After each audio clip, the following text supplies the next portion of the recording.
Welcome to the stream. Welcome. Hello, Rice. Congratulations on the first. Today we're gonna be playing Doki Doki Literature Club, which I have completed before. I know the plot.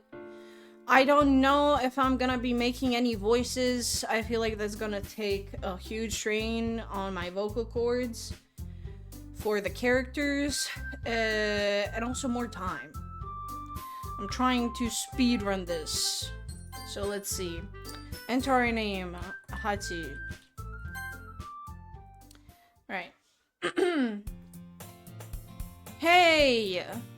I see an annoying girl running toward me from the distance, waving her arms in the air like she's totally oblivious to any attention she might draw to herself. That girl is Sayori, my neighbor and a good friend since we were children. You know, the kind of friend you'd never see yourself making today, but it just kind of works out because you've known each other for so long. Thank you for the daily tags. Rice.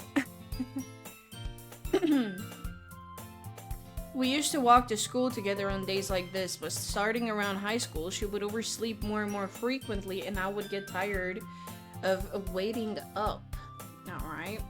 I'm gonna adjust my camera a little bit.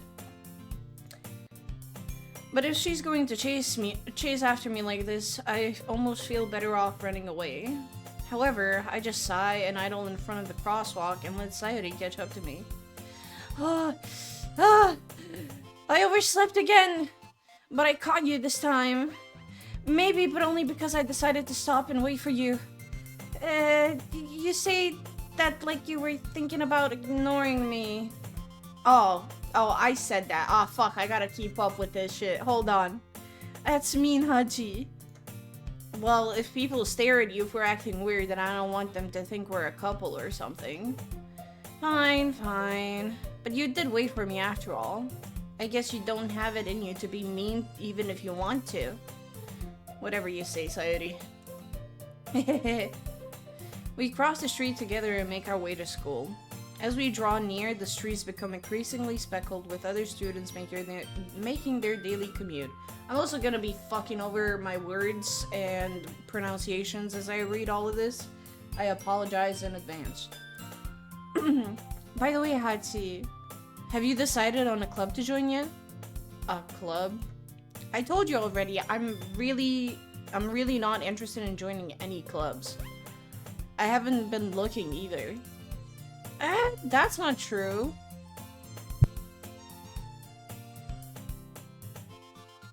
You told me you wanted fuck. You told me you would join a club this year. Did I?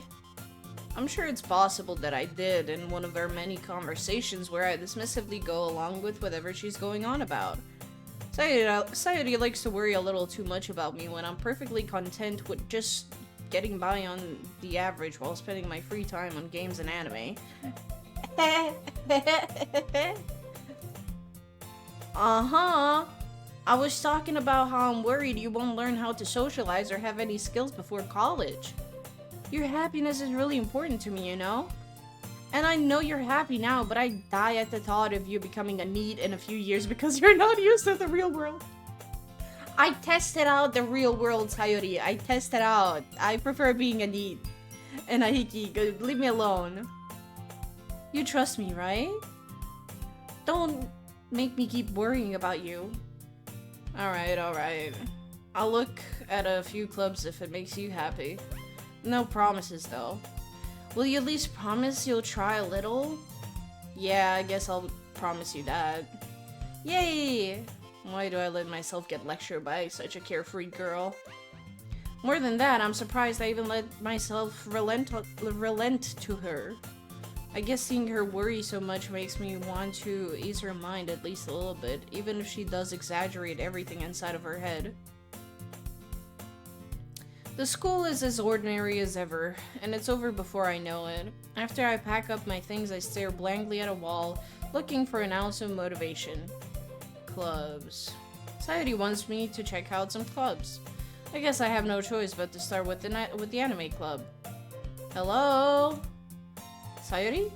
Sayori must have come into the classroom while I was spacing out. I look around and realize that I'm the only one left in the classroom. I thought I'd catch you coming out of the classroom, but I saw you just sitting here and spacing out, so I came in. Honestly, you're even worse than me sometimes. I'm impressed. You don't need to wait up for me if it's going to make you late to your own club. Well, I thought you might need some encouragement, so I thought, know what? Well, that you could come to my club. Sayori. Yeah? There is no way I'm going to your club. Mini. Sayori is vice president of the Literature Club.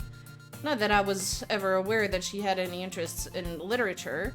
In fact, I'm 99% sure she only did it because she thought it would be fun to help start a new club. Since she was the first one to show interest after the one who proposed the club, she inherited the title vice president. That said, my interest in literature is guaranteed to be even less. Yeah, I'm going to the anime club. Come on, please. Why do you care so much, anyway? Well, I kind of told the club yesterday I would bring in a new member, and Natsuki made cupcakes and everything. Don't make promises you can't keep. I can't tell if Sayori is really that much of an airhead, or if she's so cunning as to have planned all of this out. I let out a long sigh. Fine, I'll stop by for a cupcake, okay? Yes, let's go! And thus, today marks the day I sold my soul for a cupcake. I dejectedly followed Sayori across the school and upstairs, a section of the school I rarely visit, being generally used for third-year classes and activities. Sayori, full of energy, swings open the classroom door. Everyone, the new member is here. I told you, don't call me a new member. I glance around the room. Welcome to the Literature Club. It's a pleasure meeting you. Sayori always says nice things about you. Seriously? You brought a boy?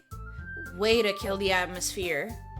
Ah, Hachi, what a nice surprise. Welcome to the club. All words escape me in this situation. This club is full of incredibly cute girls. What are you looking at? If you want to say something, say it. Sorry. Natsuki? The girl with the sour attitude, whose name is apparently Natsuki, is one I don't recognize. Her small figure makes me think she's probably a first year. She's also the one who made cupcakes, according to Sayori. You can just ignore her whenever she gets moody. Sayori says that quietly. Oh, fuck. Well, why didn't you tell that she says quietly into my ear before? Then turns around back toward the other girls. Anyway, this is Natsuki, always full of energy. And this is Yuri, the smartest in the club. I knew her name was Yuri. I didn't want to look it up. I knew it was Yuki Yuri something. Don't say things like that. Yuri, who appears comparably more mature and timid, seems to have a hard time keeping up with people like Sayori and Natsuki. I think I'm gonna try my best to go for the Yuri route. I kind of always like it. You'll see. Well, not like it. I kind of like her the most, but also it's hella unhinged. And I think I want to go for, like, really unhinged situations. Well, it's nice to meet both of you. And it sounds like you already know Monika, is that right? That's right. It's great to see you again, Hachi. Monika smiles sweetly. We do know each other. Well, we rarely talk, but we were in the same class last year. Monika was probably the most popular girl in class, smart, beautiful, athletic. Basically completely out of my league. So having her smile at me so genuinely feels a little... You too, Monika. Come sit down, Hachi. We made room for you at the table so you can sit next to me or Monika. I'll get the cupcakes. Hey, I made them. I'll get them. Sorry, I got a little too excited. Then how about I make some tea as well? The girls have a few desks arranged to form a table. As I already mentioned, it's widened, so there is no space next to Monika. So there is one space... No space next to Monika.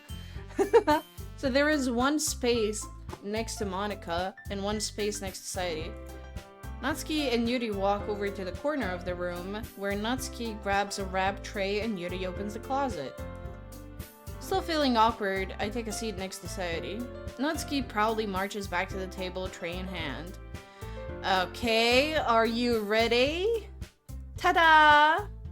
Whoa! Natsuki lifts the foil of the tray to reveal a dozen white fluffy cupcakes that are decorated to look like little cats. Oh, hell yeah, Natsuki! The whiskers are drawn with icing, and the little pieces of chocolate were used to make ears. So cute! I had no idea you were so good at baking, Natsuki. Well, you know, just hurry and take one. Sayori grabs one first, then Monika, I follow. It's delicious! Sayori talks with her mouth full and has already managed to get icing on her face. I turn the cupcake around in my fingers, looking for the best angle to take a bite. Natsuki's quiet. I can't help but notice her sneaking glances in my direction. Is she waiting for me to take a bite? I finally bite down. The icing is sweet and full of flavor. I wonder if she made it herself. This is really good. Thank you, Natsuki. Why are you thanking me? It's not like Haven't I heard this somewhere before? Made them for you or anything? I thought you technically did, Sayori said. Well, maybe, but not for, you know, you, dummy. Alright. I give up on Natsuki's weird logic and dismiss the conversation. Yuri returns to the table carrying a tea set. She carefully places a teacup in front of each of us before setting down the teapot next to the cupcake tray. You keep a whole tea set in— oh, fuck, I was trying to get the Yuri voice, but I'm not giving them actual voices, but I'm trying to make, like, tones based on their personalities. You keep a whole tea set in this classroom? Don't worry, the teachers give us permission. After all, doesn't a hot cup of tea help you enjoy a good book? I guess. Don't let yourself get intimidated. Yuri's just trying to impress you. That's not... Insulted Yuri looks away. I meant that, you know... I believe you.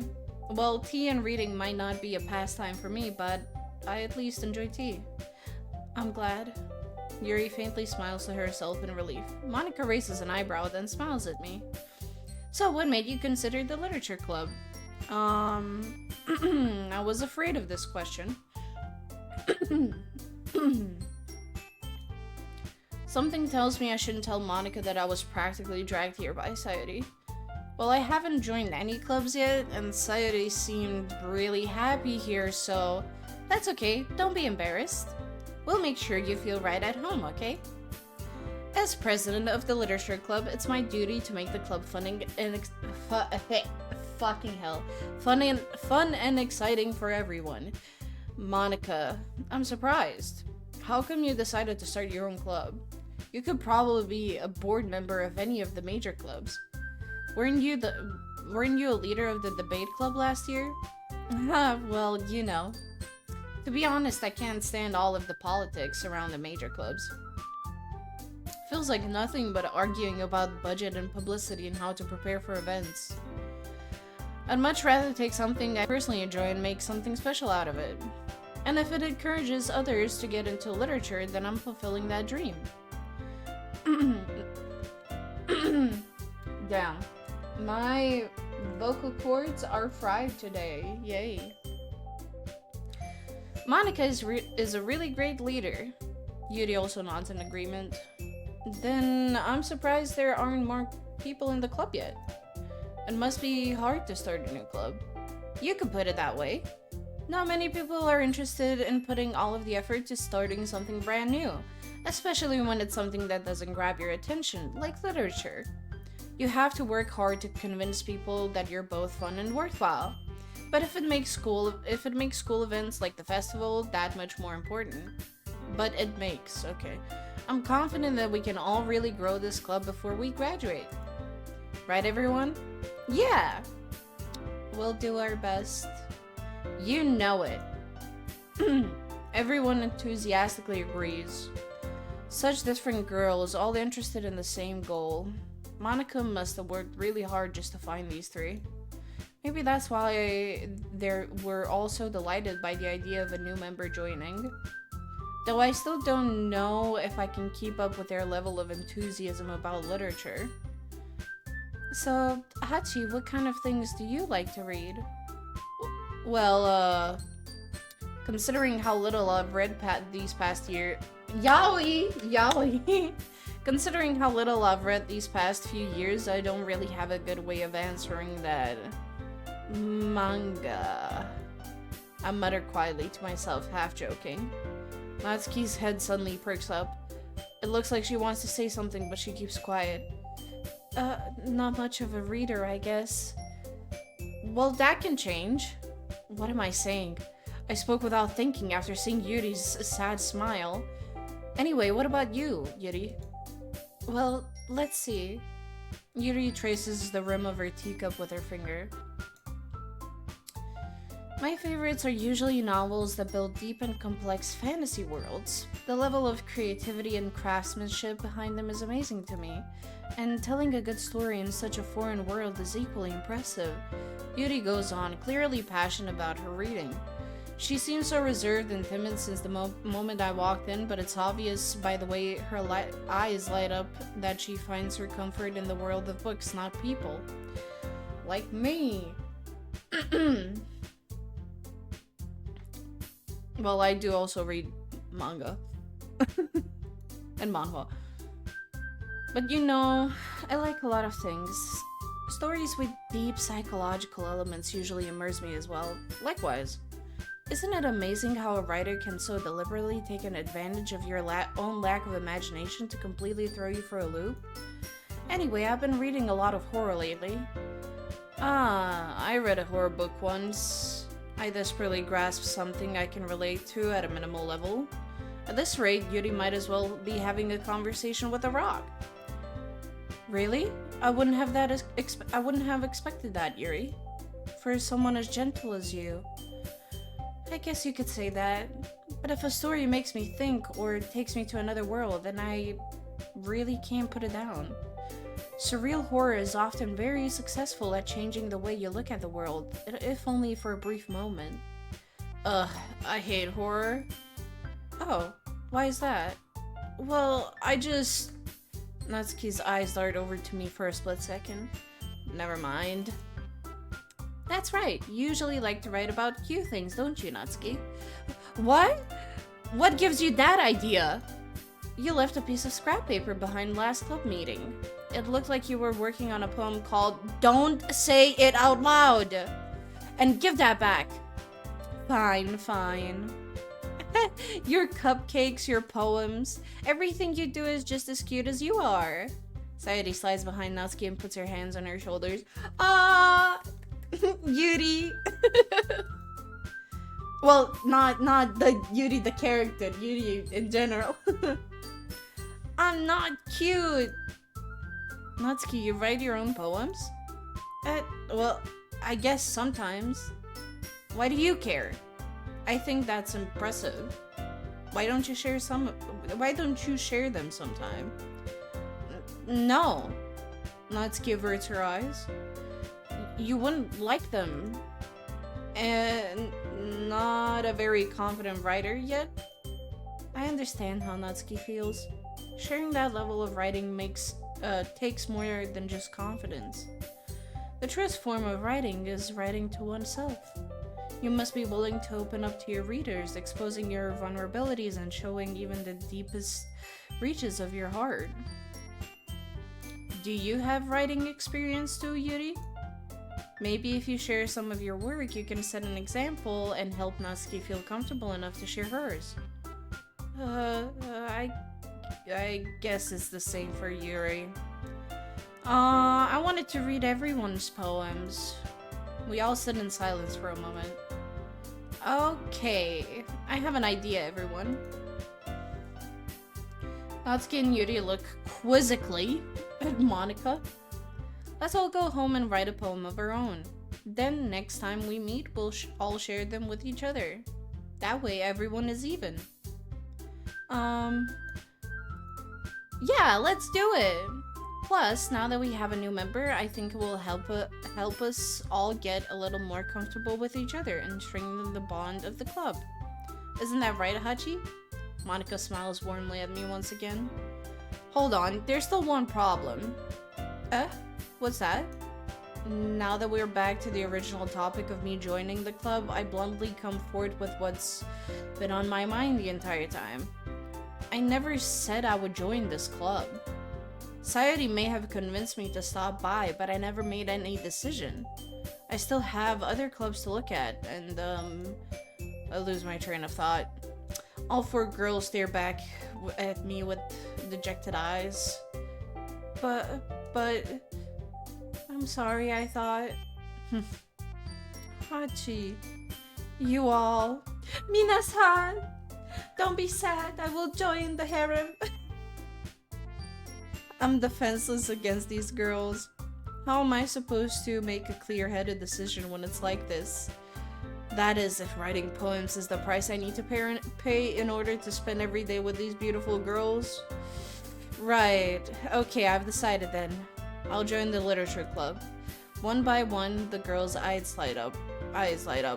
Yes, I'm so happy. Sayori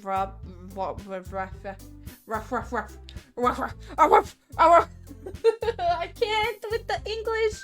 I like visual novels, but reading all of this shit out loud just takes so much energy out of me. Sayori wraps her arms around me, jumping up and down. Hey, you really did scare me for a moment. If you really just came for the cupcakes, I would be super pissed. Then that makes it official. Welcome to the literature club. Thanks, I guess. Okay, everyone. I think with that, we can officially end today's meeting on a good note. Everyone remember tonight's assignment. Write a poem to bring to the next meeting so we can all share.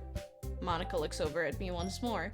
Hachi, I look forward to seeing how you express yourself. Heh. Yeah. Can I really impress the class star Monika with my mediocre writing skills? I already feel the anxiety welling up inside me. Meanwhile, the girls continue to chit-chat as Yuri and Natsuki clean up their food. Hey Hachi, since we're already here, do you want to walk home together? That's right. Sayori and I never walk home together anymore because she always stayed after school for clubs. Sure, might as well. Yay! With that, the two of us depart the club room and make our way home.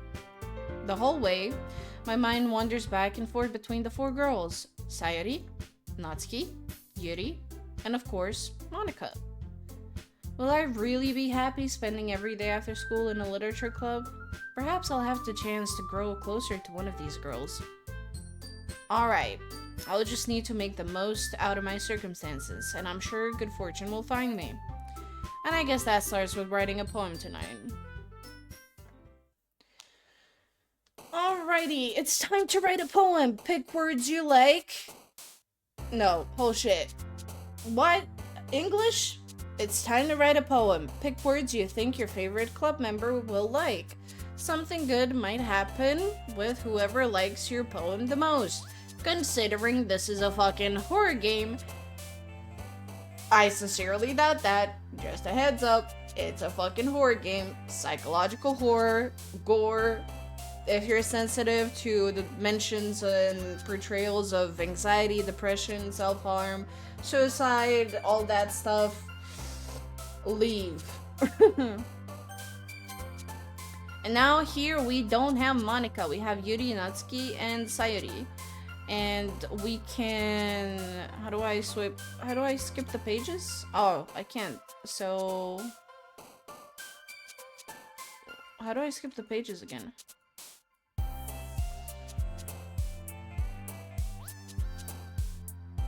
I'm gonna make one save here.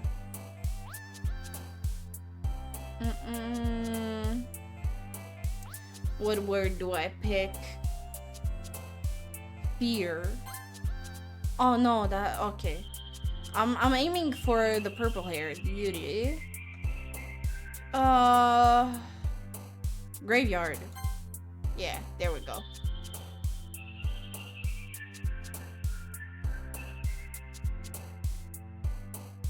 Headphones. Okay, so now it's all equal. Okay, let's see. Contamination, secretive, philosophy, extreme, dark. Philosophy.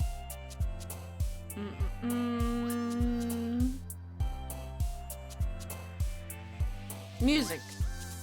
Alright. Doki Doki. Disoriented. Daydream. Oh shit.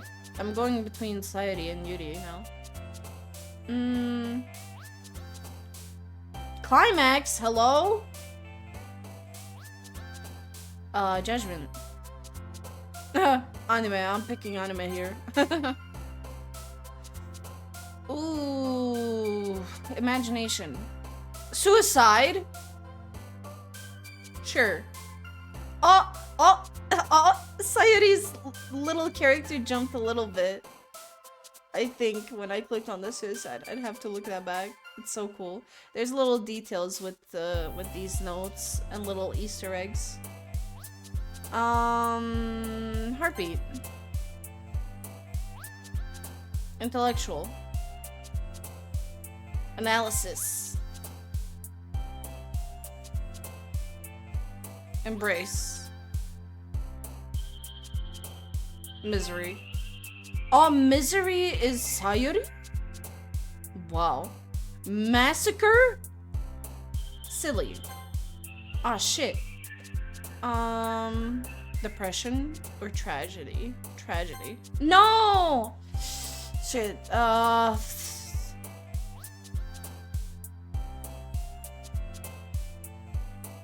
breathe. And the last one... Nightgown. Hi again, Hachi. I'm glad to see you didn't run away on us. Nah, don't worry. This might be a little strange for me, but I'd at least keep my word. Well, I'm back at a literature club. I was the last to come in, so everyone else is already hanging out. Thanks for keeping our promise, Hachi. I hope this isn't too overwhelming of a commitment for you. Making you dive headfirst into literature when you're not accustomed to it. Oh, come on, like he deserves any slack. Sayori told me you didn't even want to join any clubs this year. And last year too.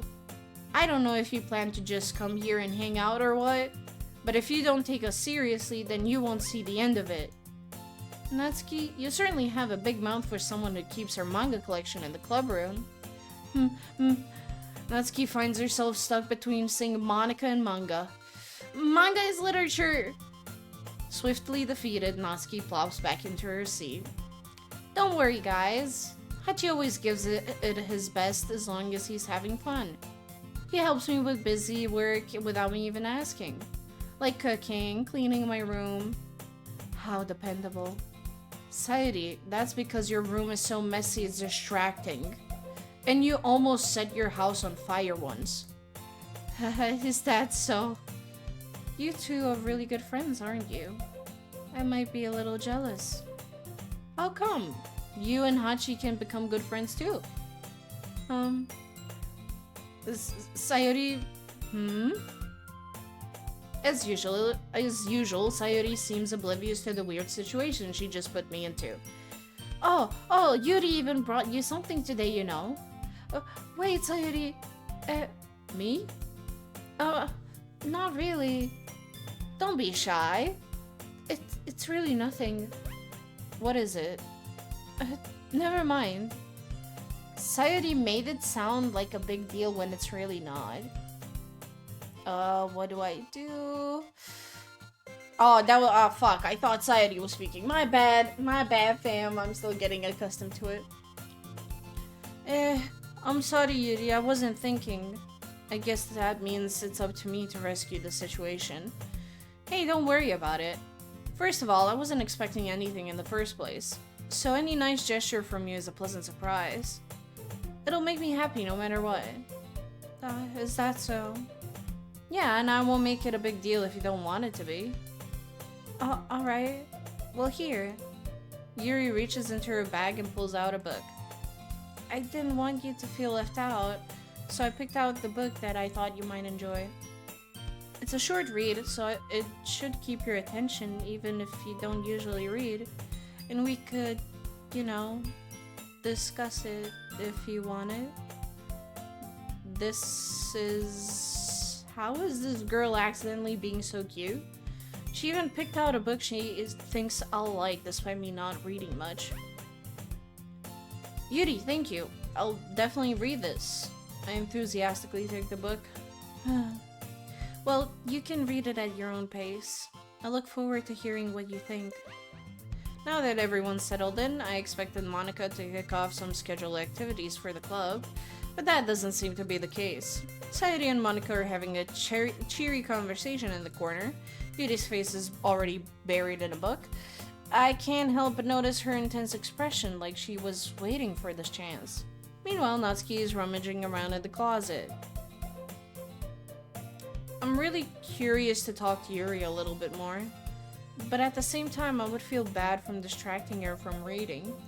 I catch a glimpse of the cover of her book. It looks like the same book that she lent to me. More than that, she seems to be on the first few pages. Crap. I think she noticed me looking at her. She sneaks another glance at me and our eyes meet for a split second. But that only makes her hide her face deeper in her book. Sorry, I was just spacing out. I muttered this, sensing I made her uncomfortable. Oh, it's fine. If I was focused, then I probably wouldn't have noticed in the first place. But I'm just rereading a bit of this, so... That's the book you gave me, right? I wanted to reread some of it. Not for any particular reason. Just curious how come you have two copies of the same book? Well, when I stopped at the bookstore yesterday, and that's not what I meant. I mean, I just happened to buy two of them. Ah, I see. There's something fairly obvious here that Yuri isn't telling me, but I decide to let it go. I'll definitely start reading it soon. I'm glad to hear. Once it starts to pick up, you might have a hard time putting it down. It's a very engaging and relatable story. Is that so? What's it about anyway? Well, Yuri closes the book and scans her eyes over the back. The book is titled Portrait of Markov. There's an ominous-looking eye symbol on the front cover. Alright, I just wanted to make sure I don't accidentally give anything away. Spoiler-free route. Basically, it's about this girl in high school who moves in with her long-lost younger sister. But as soon as she does so, her life gets really strange. She gets targeted by these people who escape from human experiment prison. And while her life is in danger, she needs to desperately choose who to trust.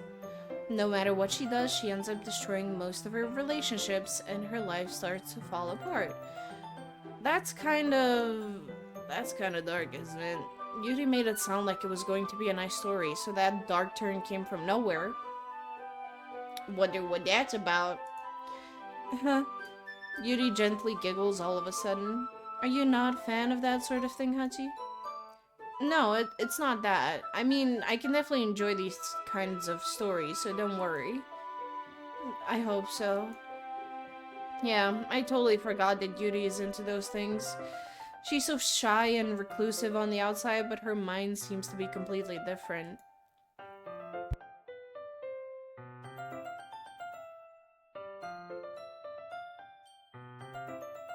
It's just that those kinds of stories, they challenge you to look at life from a strange new perspective. When horrible things happen, not just because someone wants to be evil, but because they have their own goals or their own philosophy that they believe in, then suddenly, when you thought you related to the protagonist, they're made out to be the naive one, letting their one-sided morals interfere with the villain's plans. I'm rambling, aren't I? Not again. I'm sorry. Hey, don't apologize. I haven't lost interest or anything. Well, I guess it's alright then. But I feel like I should let you know that I have this problem. When I let things like books or writing fill my thoughts, I kind of forget to pay attention to other people. So, I'm sorry if I end up saying something strange. And please stop me if I start talking too much. I really don't think you need to worry. That just means you're passionate about reading. The least I can do is listen. It's a literature club, after all. Uh, that's true. In fact, I might as well get started reading it, right? You don't have to. What are you saying? Just a moment ago, you said you were looking forward to it. Let me just get the book. I quickly retrieved the book that I had put into my bag. Alright, it's fine if I sit here, right? I slip into the seat next to Yuri's. Yeah. Are you sure? You seem a little apprehensive. I'm sorry. It's not that I don't want you to. It's just something I'm not very used to. That is, reading in company with someone. I see. Well, just tell me if I end up distracting you or anything. Alright.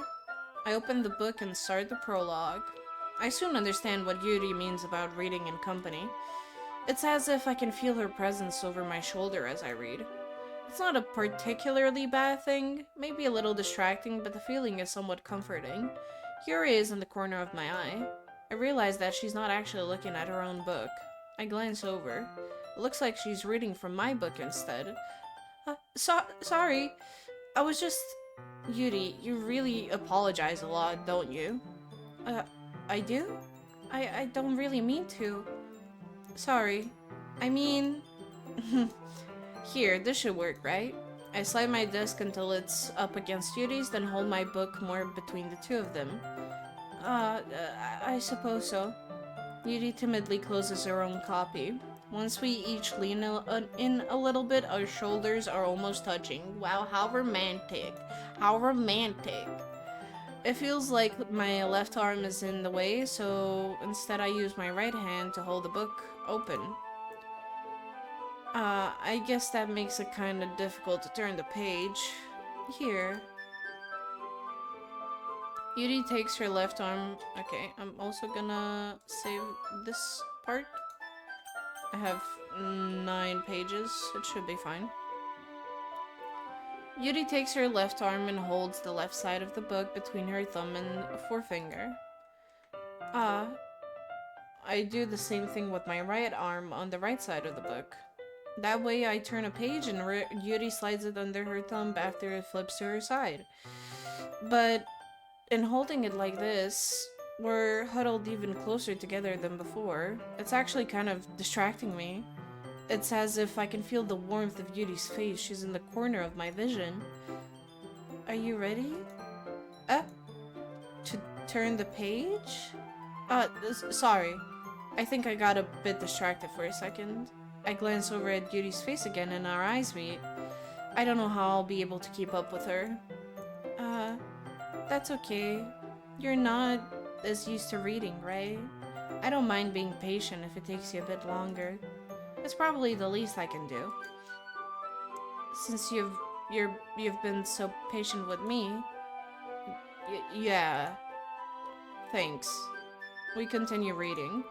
Yuri no longer asks me if I'm ready to turn the page. Instead, I just assume that she finishes the page before me, so I turn it by my own volition. We continue the first chapter in silence. Even so, turning each page almost feels like an intimate exchange. My thumb gently letting go of the page, letting it flutter over to her side as she catches it under her own thumb. Hey Yuri, this might be a silly thought, but the main character kind of reminds me of you a little bit. You think so? How does she? Well, I guess she's more blunt in a lot of ways, but she also second guesses all of the things she says and does. Like she's afraid she'll do something wrong. It's not like I can see into your head or anything, but they're kind of reminiscent of some of your mannerisms. I see. Yuri remains silent for a moment. But Hachi, that's probably a terrible thing to have in common with her. Oh, that's so embarrassing that you think that. Oh, wait, I didn't mean it in a bad way or anything. Sorry, I really didn't know you were self-conscious about that sort of thing. I guess I meant more that it's kind of cute. Uh, uh, what are you saying all of a sudden? Okay, everyone. I think it's about time we share today's poems with each other. We might not have enough time if we wait too long.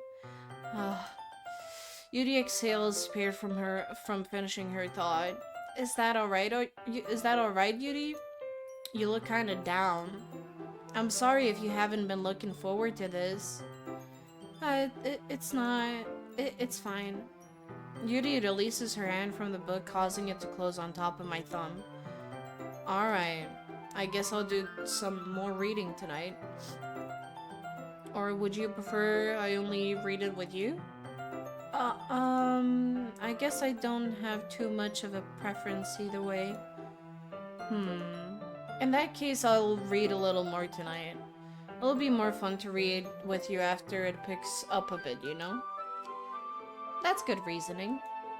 In that case, feel free to finish the first 2 chapters in your own time. Alright. I stand up. I make a mental note of where I left off the book, then slip it back into my bag. By the way, did you remember to write a poem last night? Yeah.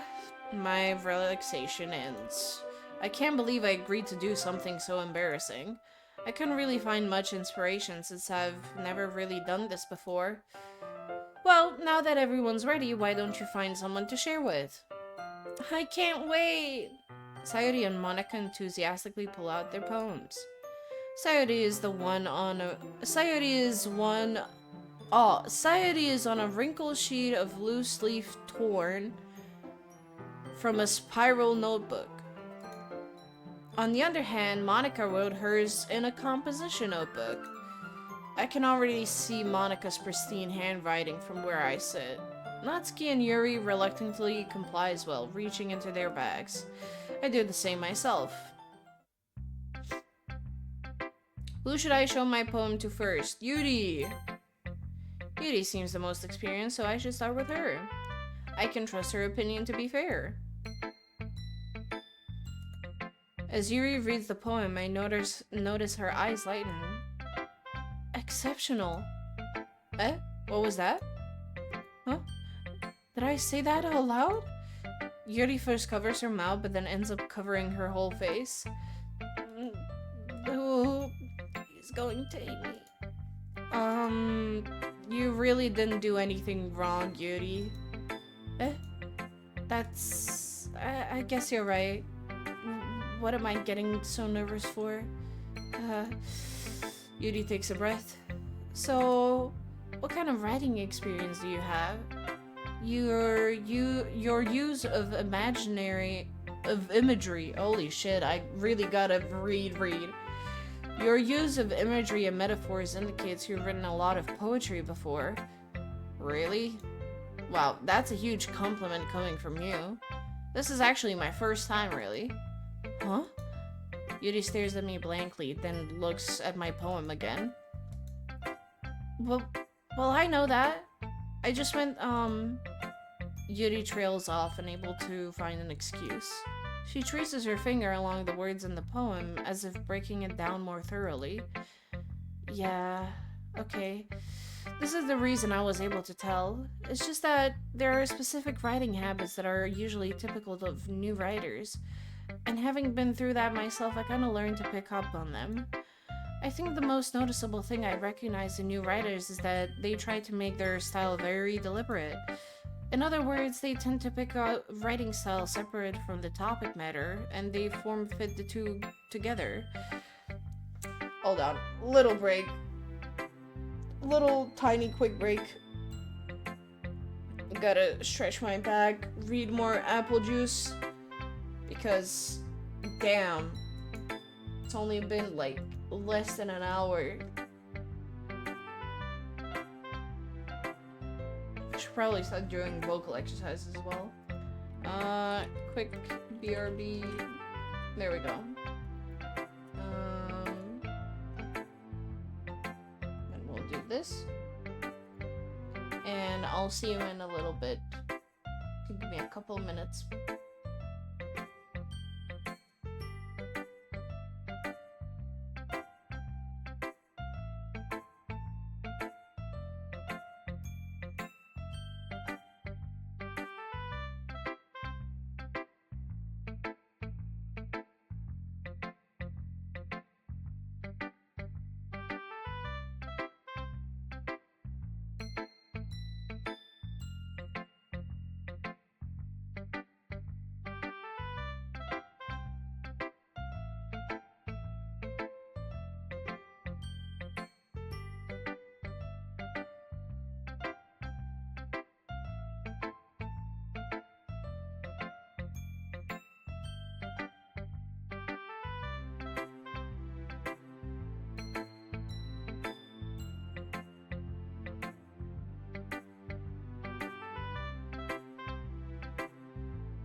I have returned.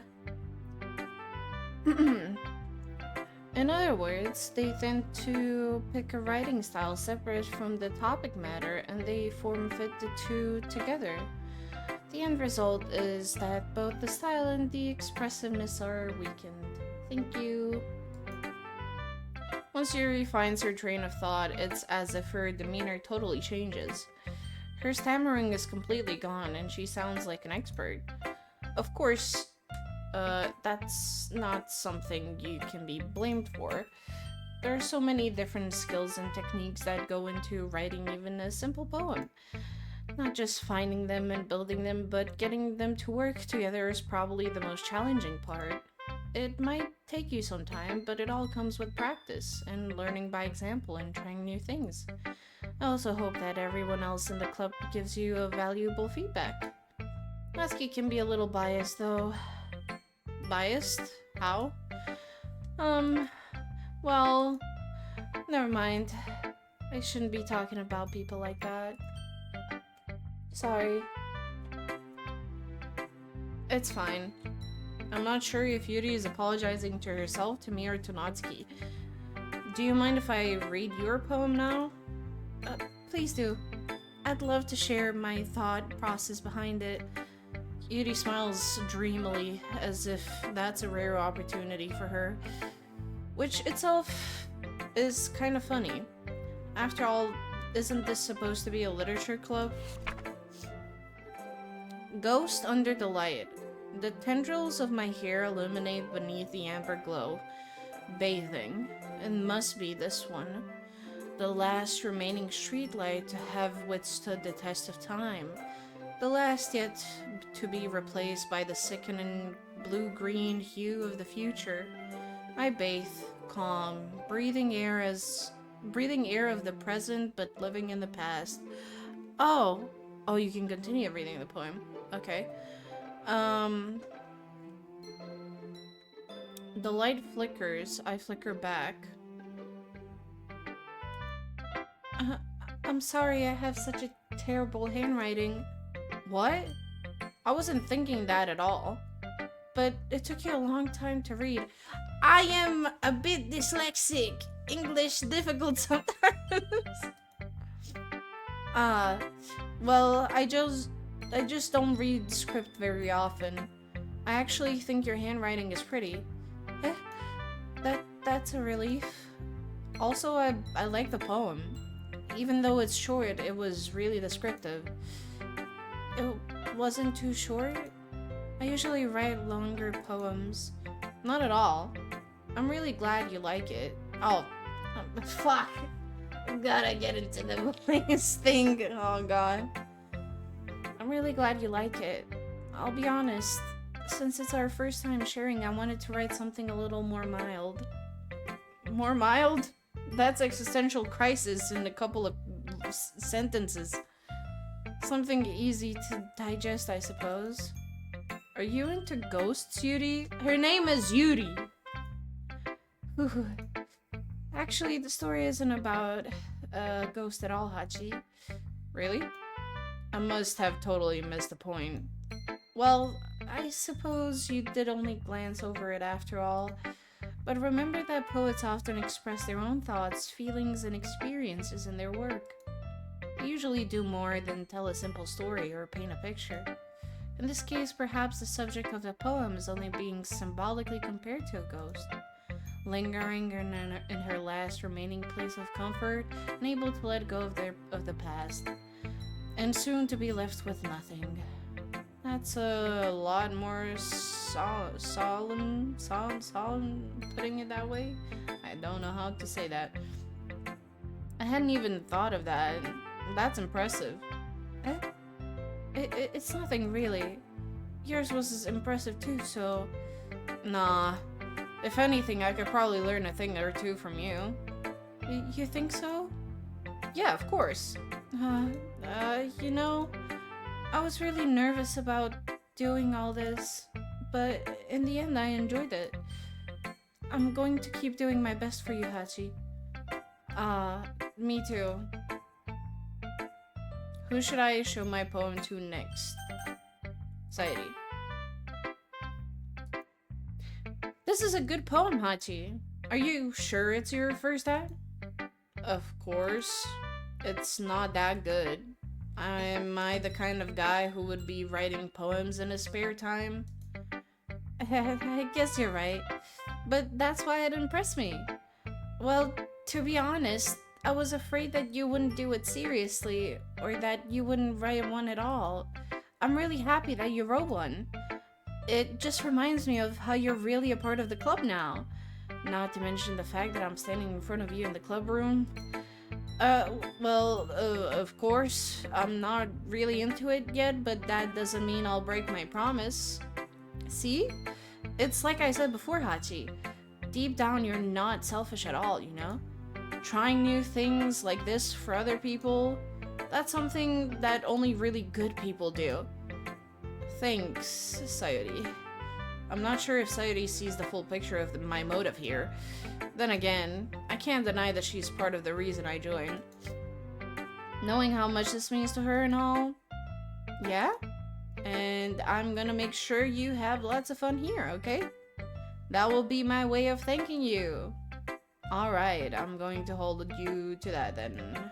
Yay! Now you'll read my poem too, right? Don't worry, I'm really bad at this. We'll see about that. Dear sunshine, the way you glow through my blinds in the morning, it makes me feel like you missed me. Kissing my forehead to help me out of bed, making me rub the sleepy from my eyes. Are you asking me to come out and play? Are you trusting me to wish away a rainy day? I look above, the sky is blue. It's a secret, but I trust you too. If it wasn't for you, I could sleep forever, but I'm not mad. I want breakfast. Ooh, depression time. Sayuri, this is just a guess, but did you wait until this morning to write this? No! Just a little bit. You can't answer just a little bit to a yes or no question.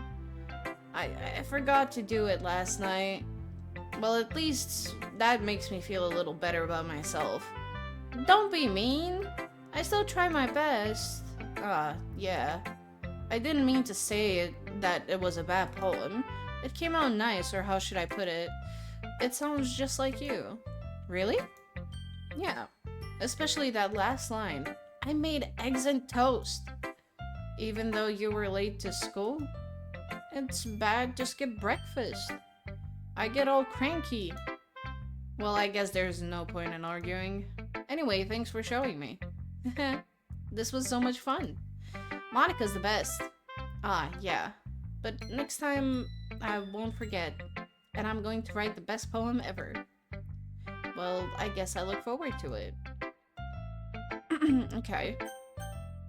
Let's see, Natsuki. Little weeb. Well, it's about what I expected from someone like you. That's a little blunt. Well, excuse me. It's not like I said it was bad. I just didn't evoke any emotions. So basically it's not cute enough for your tastes. Do you want to get smacked? I'll pass. Well, anyway, I guess I need to show you mine. Not that you'll like it. Eagles can fly, monkeys can climb, crickets can leap, horses can race, owls can seek, cheetahs can run, eagles can fly, people can try, but that's about it. That started off really, really boring and then took a turn at the end. Yeah. I told you that you weren't gonna like it. I like it. What? Just be honest. I am. Why are you so convinced that I wouldn't like it? Well, because everyone in high school thinks that writing has to be all sophisticated and stuff. So people don't even take my writing seriously. But isn't the point of poems for people to express themselves? Your writing style wouldn't make your message any less valid. Yes, exactly. I like it when it's easy to read, but it hits you hard. Like, in this poem, seeing everyone around you do great things can be really disheartening. So I decided to write about it. Yeah, I understand. But the other nice thing about simple writing is that it puts more weight on the wordplay. Like, I set up a rhyme at the end, but then made it fall flat on purpose. It helps bring out the feeling in the last line. So you did. I guess more went into it than I realized. That's what it means to be a pro. I'm glad you learned something. Didn't expect that from the youngest one here, did you?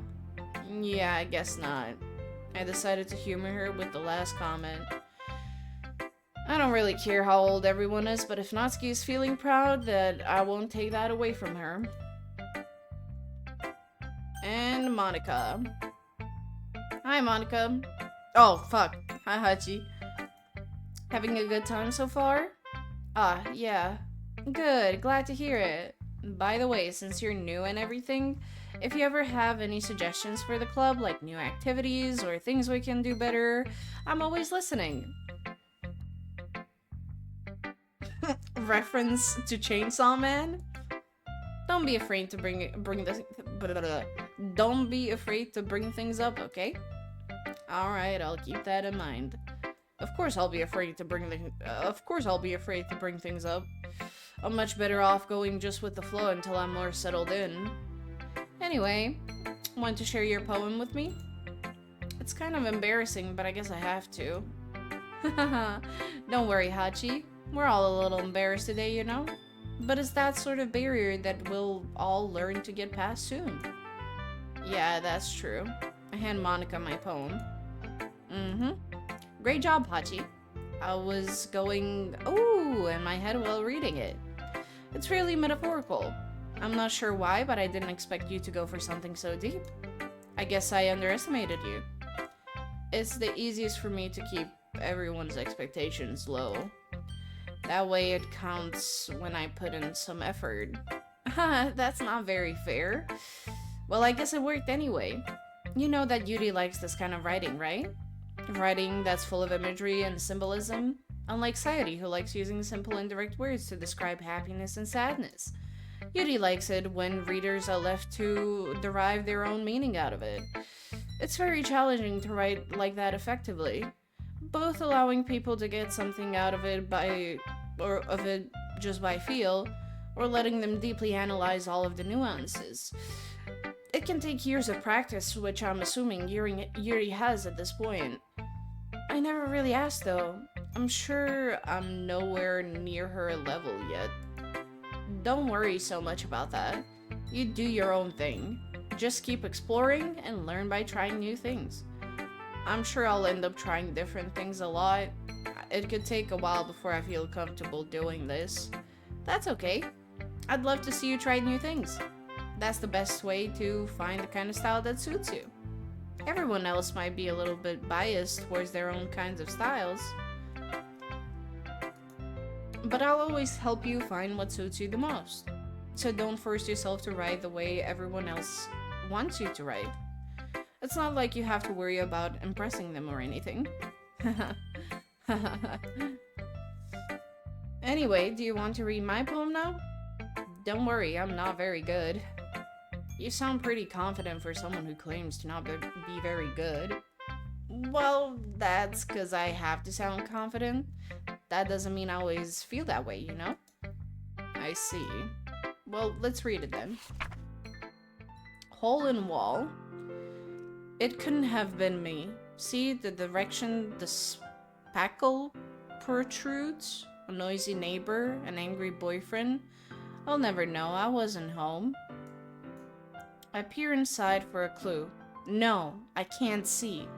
I reel, blind, like a film left out in the sun. But it's too late. My retina's already scorched with a permanent copy of the meaningless image. It's just a little hole. It wasn't too bright. It was too deep, stretching forever into everything. A hole of infinite choices. I realize now I wasn't looking in. I was looking out. And he, on the other side, was looking in. So, what do you think? It's very free form, if that's what you call it. Sorry, I'm not really the right person to ask for feedback. That's okay. Yeah, that kind of style has gotten pretty popular nowadays. That is, a lot of poems have been putting emphasis on the timing between words and lines. When performed out loud, it can be really powerful. What was the inspiration behind this one? Ah, well, I'm not sure how to put it. If I know how to put it, I guess you could say I had some kind of epiphany recently. It's been influencing my poems a bit. An epiphany? Yeah, something like that. I'm kind of nervous to talk about deep stuff like that because it's kind of coming on strongly. Maybe after everyone is better friends with each other. Anyway, here's Monica's writing tip of the day. Something when you're writing a poem or a story, your brain gets too fixated on a specific point. If you try so hard to make it perfect, then you'll never make any progress. Just force yourself to get something down on the paper and tidy it up later. Another way to think about it is this. If you keep your pen in the same spot for too long, you'll just get a big dark puddle of ink. So just move your hand and go with the flow. That's my advice for today. Thanks for listening. I guess that's everyone. I glanced around the room. That was a little more stressful than I anticipated. It's as if everyone is judging me for my mediocre writing abilities. Even if they're just being nice, there's no way my poem can stand up to theirs. This is a literature club after all. I sigh. I guess that's what I ended up getting myself into. Across the room, Sayori and Monika are happily chatting. My eyes land on Yuri and Natsuki. They gingerly exchange sheets of paper, sharing their respective poems. As they read in tandem, I watch each of their expressions change. Natsuki's eyebrows furrow in frustration. Meanwhile, Yuri smiles sadly. What's with this language? Eh? Did you say something? Oh, it's nothing. Natsuki dismissively returns to the poem to the desk with one hand. I guess you could say it's fancy. Thanks. Yours is cute. Cute? Did you completely miss the symbolism or something? It's clearly about the feeling of giving up. How can that be cute? I know that. I just meant the language, I guess. I was trying to say something nice. Eh? You mean you have to try that hard to come up with something nice to say? Thanks, but it really didn't come out nice at all. Well, I do have a couple of suggestions. If I was looking for suggestions, I would have asked someone who actually liked it. Which people did, by the way. Sayori liked it, and Hachi did too. So based on that, I'll gladly give you some suggestions of my own. First of all, excuse me, I appreciate the offer, but I've spent a long time establishing my writing style. I don't expect it to change anytime soon, unless of course I come across something particularly inspiring, which I haven't yet. And Hachi liked my poem too, you know? He told me he was impressed by it. Natsuki suddenly stands up. Oh, I didn't realize you were so invested in trying to impress our new member, Yuri. Eh? That's not what I... You're just... Yuri stands up as well. Maybe you're just jealous that Hachi appreciates my advice more than he appreciated yours. Huh? And how do you know he didn't appreciate my advice more? Are you that full of yourself? No. If I was full of myself, I would deliberately go out of my way to make everything I do so overly cutesy. Is everyone okay? Well, you know what? I wasn't the one whose boobs magically grew a size bigger as soon as Hachi started showing up. Not Natsuki! Natsuki, that's a little... This doesn't involve you. I don't like the fighting guys. Suddenly both girls turned towards me as if they just noticed I was standing there. Hachi, she's just trying to make me look bad. That's not true. She started it. If she could get over herself and learn to appreciate that simple writing is more effective, then this wouldn't have happened in the first place. What's the point in making your poems all fuck. Convoluted? I have no idea. For no reason. The meaning should jump out at... Fuck, there's a car outside that is squeaky. It's probably one of the neighbors from the neighborhood with the same fucking car. Every time they start it up and they have to drive out of the neighborhood, it's just like a high-pitched squeaking tire sound the entire time. Okay. The meaning should jump out at the reader, not force them to have to figure it out. Help me explain that to her, Hachi. Wait, there's a reason why we have so many deep and expressive words in our language. It's the only way to convey complex feelings and meaning the most effectively. Avoiding them is not only unnecessarily limiting yourself, it's also a waste. You understand that, right, Hachi? Well? How did I get dragged into this in the first place? It's not like I know anything about writing. But whomever I agree with, they'll probably think more highly of me. I'm gonna go with Yuri. Natsuki, you're right that I liked your poem. See? Wait, that's not an excuse for you to be so mean. You shouldn't pick a fight just because someone's opinion is different. That's not what happened at all. Yuri wouldn't even take my poem seriously. I understand. Yuri, you're a seriously talented writer. It's no secret that I was impressed. Well, but here's the thing. No matter how simple or refined someone's writing style is, they're still putting their feelings into it and it becomes something really personal. That's why Natsuki felt threatened when you said her poem was cute. I see. I didn't notice that. I'm sorry. Oh. But Natsuki, you took it too far. Yuri means well, and if you just told her how you felt, then this wouldn't have happened in the first place. Are you kidding? That's exactly what I did. It was her that... Natsuki, I think that's enough. You both said some things you didn't mean. Yuri apologized, don't you think you should too? Natsuki clenches her fists. In the end, nobody has taken her side. She's trapped, at this point being defiant only because she can't handle the pressure. I end up even feeling bad for her. Sometimes when I'm hurt, it helps to take a walk to clear my head. Sayuri, she doesn't need to... You know what? I'm going to do that. It'll spare me from having to look at all of your faces right now. Without warning, Natsuki snatches her own poem from the desk and storms out. On her way out, she crumples up the poem with her hands and throws it in the trash. Natsuki, she really didn't need to do that. I look across the room. Yuri has her chin buried in her hands while she stares down at her desk. I gingerly approach. What does it mean to gingerly approach, to gingerly walk, or what does it mean? Approach her and sit in an adjacent chair. Everything alright? I'm so embarrassed. I can't believe I acted like that. You probably hate me now. No, Yuri.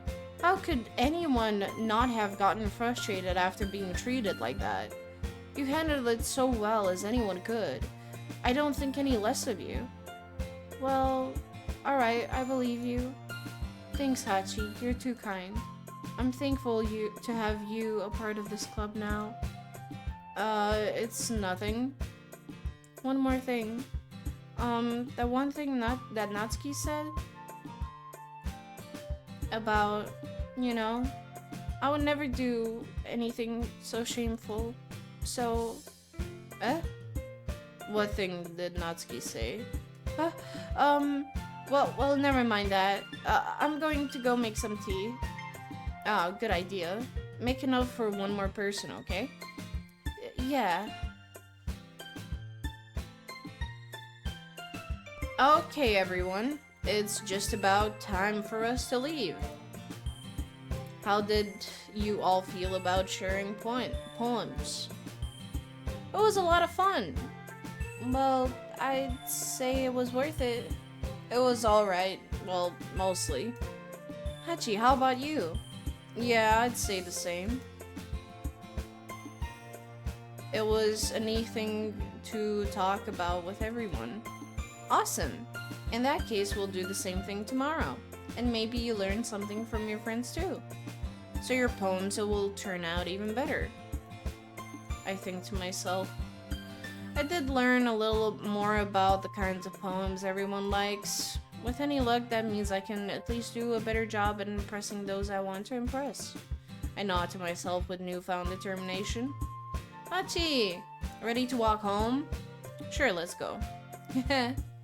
Sayori beams at me. It truly has been a while since Sayori and I have spent this much time together. I can't really say I'm not enjoying it either. Sayori, about what happened earlier. What do you mean? You know, between Yuri and Atsuki? Does that kind of thing happen often? No. That's really the first time I've seen them fight like that. I promise they're both wonderful people. You don't hate them, do you? No, I don't hate them. I just wanted your opinion, that's all. I can see why they'd make good friends with you. You know, Hachi, it's nice that I get to spend time with you in the club. But I think seeing you get along with everyone is what makes me the happiest. And I think everyone really likes you too. That's... Every day is going to be so much fun. Oh, is it now? Gingerly means cautious. Oh, thank you very much. It looks like Sayori still hasn't caught on to the kind of situation I'm in. Sure, being friends with everyone is nice, but does it really need to stop there? We'll just have to see what the future holds, Sayori. I pat Sayori on the shoulder. I said that more to myself than to her, but it's easy to use Sayori as an internal monologue sometimes. Okay. Yeah, let's do this. Another poem time. I'm going for Yuri. I would like to explore because there's different routes. Of course, there's certain canon events in the game. But I'd like to explore, like, because they're technically love interests, I would love to explore Yuri and Natsuki the most. And then I would love to try my best with Sayori, and I would like to get, like, Easter eggs. But with visual novel games, that takes a lot of time. Like, especially if you're streaming it, like, you have to, well, say everything out loud. Disaster. Alright. I'm gonna try to pick most of my words to be related to Yuri. Because I don't know if that makes the game anyhow different.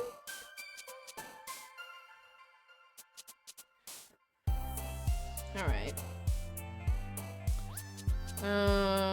Passion, disarray. Okay. Depression. No! Fuck! That was Sayori. Melancholy.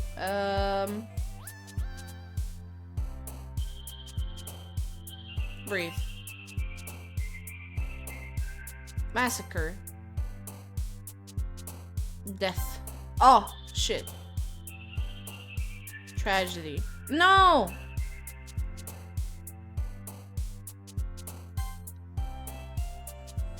Secretive. Misery. No! Oh, fuck. Agonizing.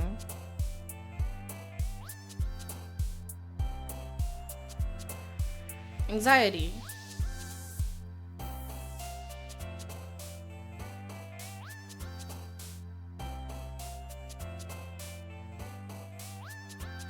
Hair.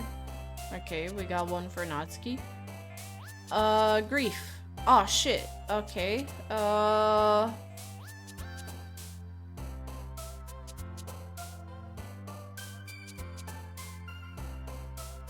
Empty.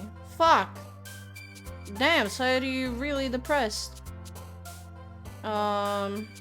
Tears. Oh, shit. Existence.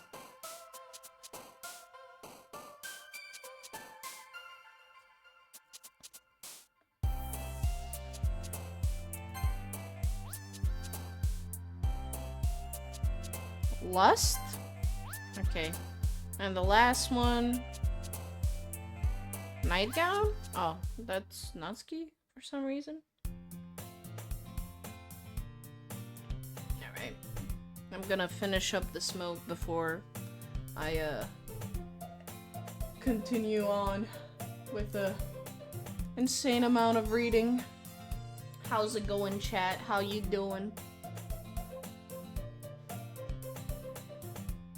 Here, let me test out the ball chibi.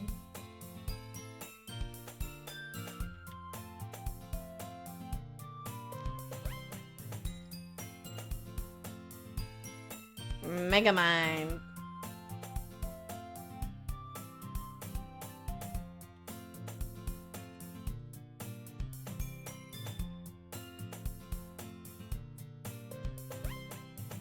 Wonderful. The day or my Megamind version.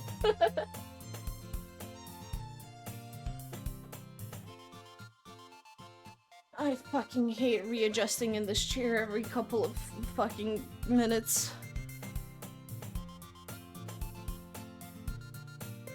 Mega Hachi both. Okay.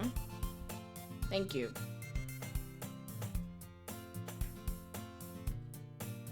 Big brain.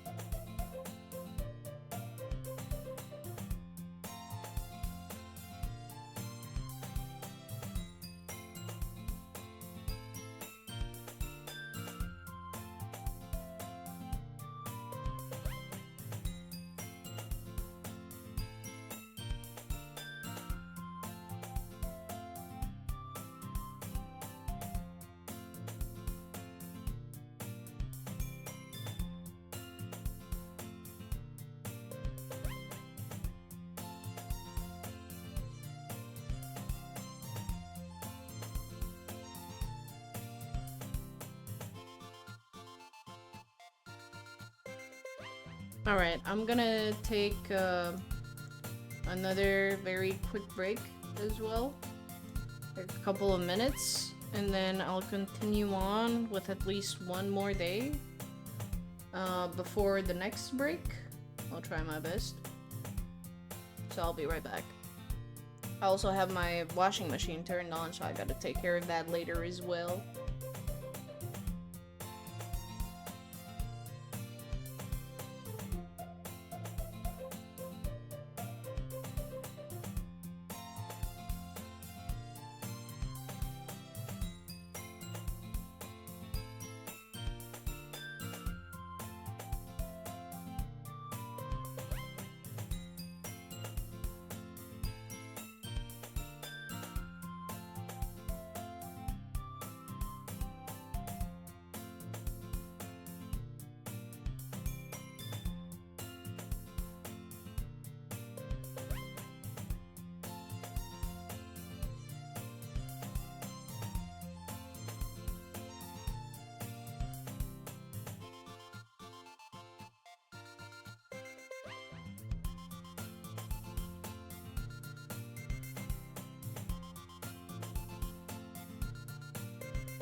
Alright, let's get back into it.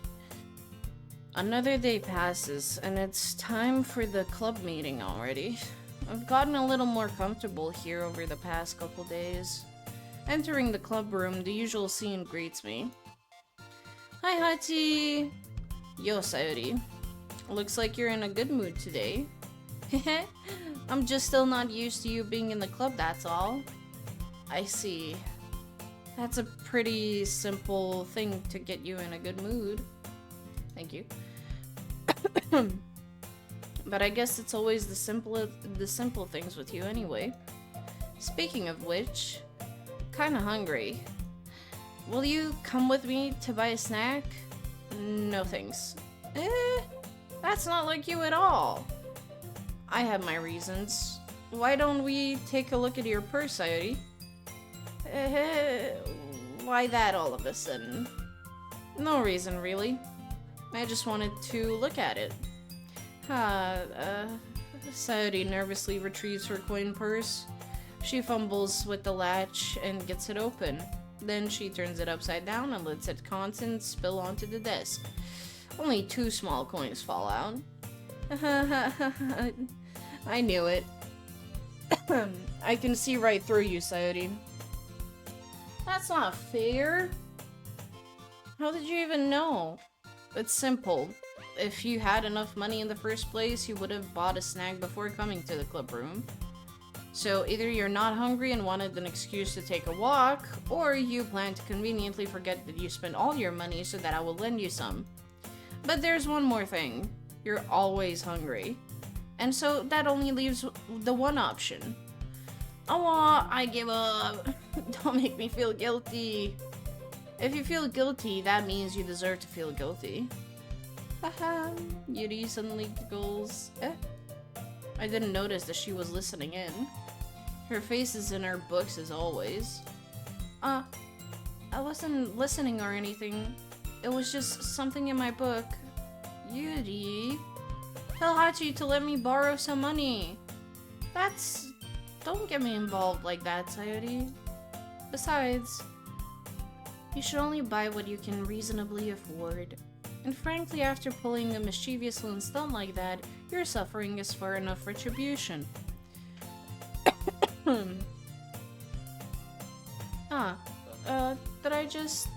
I didn't mean that. I got too absorbed into my book. I really like when you speak your mind, Yuri. It doesn't happen much, but it's a fun side of you. There's no way you could think that. You were right, though. I did something bad, and now I have to accept the revolution. Retribution. That. Still, coming from you, Sayori. I guess there's a little devil inside all of us, isn't there? Don't let her fool you. Sayori knows exactly what she's doing. After all, she told you guys she was bringing me to the club before she even told me. But you wouldn't have come if it weren't for the cupcakes. So I had to trick Natsuki into making them. Come on, give me more credit than that, Sayori. Oh! Yeah! Out of nowhere, something smacks Sayori in the face and tumbles onto the desk. Ow! What was... A cookie? Sure enough, it's a giant cookie wrapped in plastic. Sayori glances around. Is this a miracle? It's because I paid my restitution. Retribution. Actually, that one almost worked. Hahaha! I was just gonna give it to you. But then I heard you blab about the cupcakes. It was totally worth seeing your reaction, though. Natsuki! That's so nice of you! I'm so happy! Sayori hugs the cookie. Geez, just eat it. Sayori rapidly tears open the wrapper and takes a big bite. So good! Sayori suddenly clasps her hands over her mouth. I bit my tongue! You're going through a lot over just one cookie. Natsuki takes a bite of her own cookie. Yours looks really good too, Natsuki. Can I try it? Jeez. Beggars can be choosers. But yours is chocolate. Yeah, why do I think I gave you that one? Fine. Still, I'm really happy that you shared this one with me. Sayori gets out of her seat and goes behind Natsuki, then wraps her arms around her. Ah, jeez. I get it. Cookie still in hand, Natsuki reaches up to nudge Sayori off of her. Oh. Sayori suddenly leans down and takes a bite out of Natsuki's cookie. Hey! Did you seriously just do that? Mouthful, Sayori trots away to safety.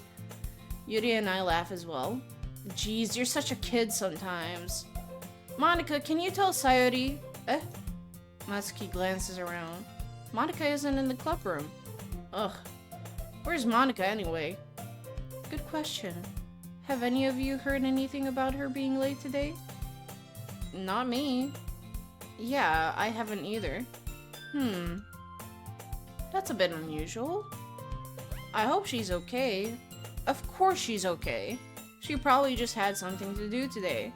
She's pretty popular after all. Eh?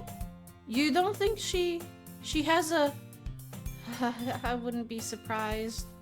She's probably more desirable than all of us combined.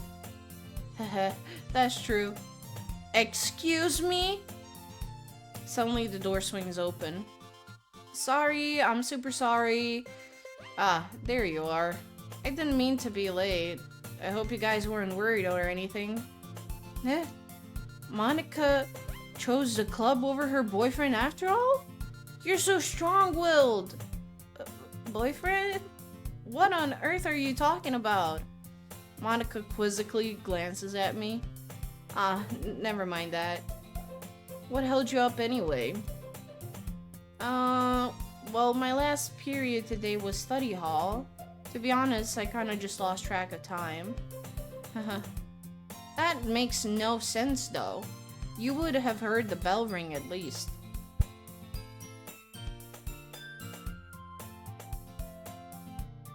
I must not have heard it since I was practicing piano. Piano? I wasn't aware you played music as well, Monika. I don't really. I kinda just started recently. I always wanted to learn piano. That's so cool! You should play something for us, Monika. That's, Monika looks at me. Maybe once I get a little bit better, I will. Yay!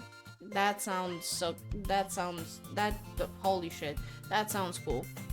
I'd also look forward to it. Is that so? In that case, I won't let you down, Hachi. Monika smiles sweetly. I didn't mean any pressure or anything like that. Don't worry. I've been practicing a whole lot recently, and I really love the chance to share once I'm ready. I see. In that case, best of luck. Thanks. So I didn't miss anything, did I? Not really. I choose to leave out Sayori's mischievous escapade. I'm sure Natsuki will end up complaining to her anyway. It looks like everyone has already settled down. Sayori somehow already finished her entire cookie. Yuri is back to her book and Natsuki disappeared into the closet. Hey Yuri. Eh?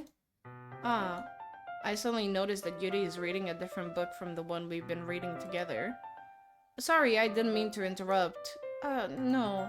I was kinda just waiting for you. If that's the case, why don't we go ahead and get started?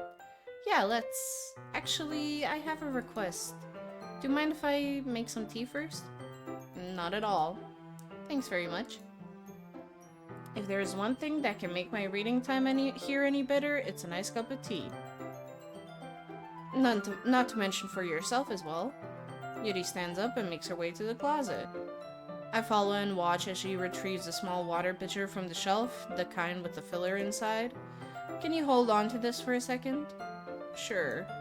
Yuri hands me the water pitcher and also fetches an electric kettle. I don't have a good feeling about this. I'm going to plug this in the teacher's... Okay. I'm going to plug this in at the teacher's desk, and then we'll go get some water. She walks past me and sets the kettle down onto the teacher's desk. I simply watch her movements. To my surprise, the way she moves really contrasts her speaking mannerisms. Especially because of her long legs, Yuri appears elegant and methodical. Okay, may I have the water pitcher? Thanks, I'll be right back. I might as well walk with you. Yeah, why not? Shall we go then? Yeah. Where are you two off to? Eh? Yuri was going to make some tea, so I suddenly realized how weird it sounds to explain this to Monika. We're just filling the water pitcher. Oh, okay. Sorry, I was just a bit curious. That's kind of a one-person job, isn't it? That's... Monika, please mind your business for once. Or do you want to tell me there's something wrong with helping involve Hachi in club activities? Huh? My mouth gapes. I suppose there's nothing wrong with that? Then let's go, Hachi. Yuri quickly exits the room and I follow. Once in the hallway, she suddenly puts her forehead against the wall. Hello, Makan. Welcome to the stream. How you doing? How's today been treating ya? I'm doing pretty good. Reading all of this. Giving it my best at reading all of this. But it's been fun. I am coughing a little bit, but fuck it. Once in the hallway, she suddenly puts her forehead against the wall. I spoke without thinking. How could I say something like that? Yuri, something about the way she said that, it made me feel so irritated. What's wrong with me? No, Yuri, I think you did the right thing. I wasn't expecting it, but it's also not right for Monika to judge people like that. Hachi, how come even when I do something bad, you're being nice to me? Because nothing that you do is as bad as you make it seem in your head. Nobody's perfect. We have emotions and we can't always hide them away. Yeah, Yuri. But you always amplify things in your head. Your mind turns a light rain shower into a hurricane. No. Wouldn't you hate me for something as terrible as that? Why would I hate you? I can't hate someone for having emotions. What kind of friend would do that? Friend, you say? And, Yuri lifts her head. Hachi, I really like being friends with you. Thanks, Yuri. I like being friends with you, too. I feel kinda awkward saying something like that. But I'm doing my best to help Yuri feel better. Anyway. Yeah. Shall we go? Yeah. Yuri and I walk to the nearest water fountain. Once we fill up the water pitcher, we return to the classroom. Hachi, do you like oolong tea? Yeah. Anything is fine. Very well. Yuri sets the temperature kettle to 200 degrees. I feel like something's gonna go wrong. 200 degrees? Now it's time to get the teapot. You really do this properly, don't you? Of course. I shouldn't do any less when I'm making tea for others. Even if I'm not an expert on tea or anything. In that case, you'll only even be more impressed. Even more impressed. Perhaps I will. Yuri fetches the teapot and begins measuring the tea leaves. To my surprise, she even starts humming a little to herself. You must be in a good mood now. Oh, you must be in a good mood now. Is that so? I was letting it show. And you noticed. I was doing a bit of thinking, and I decided that I would try expressing myself a little bit more. It turns out it's not very hard for me to do. When it's you who's around anyway. That's great, Yuri. Just don't push yourself too much. You're always worrying about me, Hachi. It's very endearing. That's, Yuri wasn't kidding. I don't even know if I can keep up with this. I'll watch Yuri pour a cup of tea for each of us. Hachi, I have another request. Do you mind if we sit on the floor today? Why is that? It's a little bit easier on my back. I can read with my back against the wall rather than bending over at my desk. Ah, sorry, I didn't realize. No worries. I just have back pain fairly regularly, so I do my best to manage it. Is that so? I wonder why that is. It's most likely because your posture, right? Always hunched over like that while reading. Yeah, I have terrible reading posture. Me too, bro. The shrimpify time. So that's why we should sit on the floor. Fair enough. I'll go ahead and get the book. I retrieved the book from my bag. I have some chocolate as well. It's a small bag of chocolate candies that I kept hidden from Sayori's candy radar. I take it since it'll go well with the tea. Yuri and I then sit against the wall, teacups at our sides. As if in sync. Oh my god. As if in sync, we assume the same thing. We assume the same reading position as last time, each holding one half of the book. Except this time, our bodies are even closer to each other. I can't see too well. Yuri slides closer until our shoulders are touching. How am I supposed to focus on reading like this? Yuri was always kinda cute, but when she's being less apprehensive, it's almost more than I can handle. Your teacup. Yuri hands me my teacup. Holding it with my hand that's not holding the book, I end up in a position that makes it even harder to focus. Because now I need to worry about making sure I don't accidentally touch her chest. Whoa. Whoa. Meanwhile, Yuri hasn't noticed a single thing. She wears her intense reading expression, and I can only presume the world around her has faded away. I used all of my willpower to focus on reading. After a few minutes, I finally managed to relax a little. I put the teacup between my legs and fumbled with the chocolate wrapper. Ah, sorry. I briefly let go of the book to finish opening the wrapper. You can have as much as you want. Ah, that's okay. I won't take any. Are you sure? Well, if I touch it, then it might get smudges on the pages. Ah, you're right. I didn't even think about that. My bad. No need to apologize. I'll hold the book, okay? Are you sure? Of course. Aw, this is such a nice scene. I haven't seen this scene before.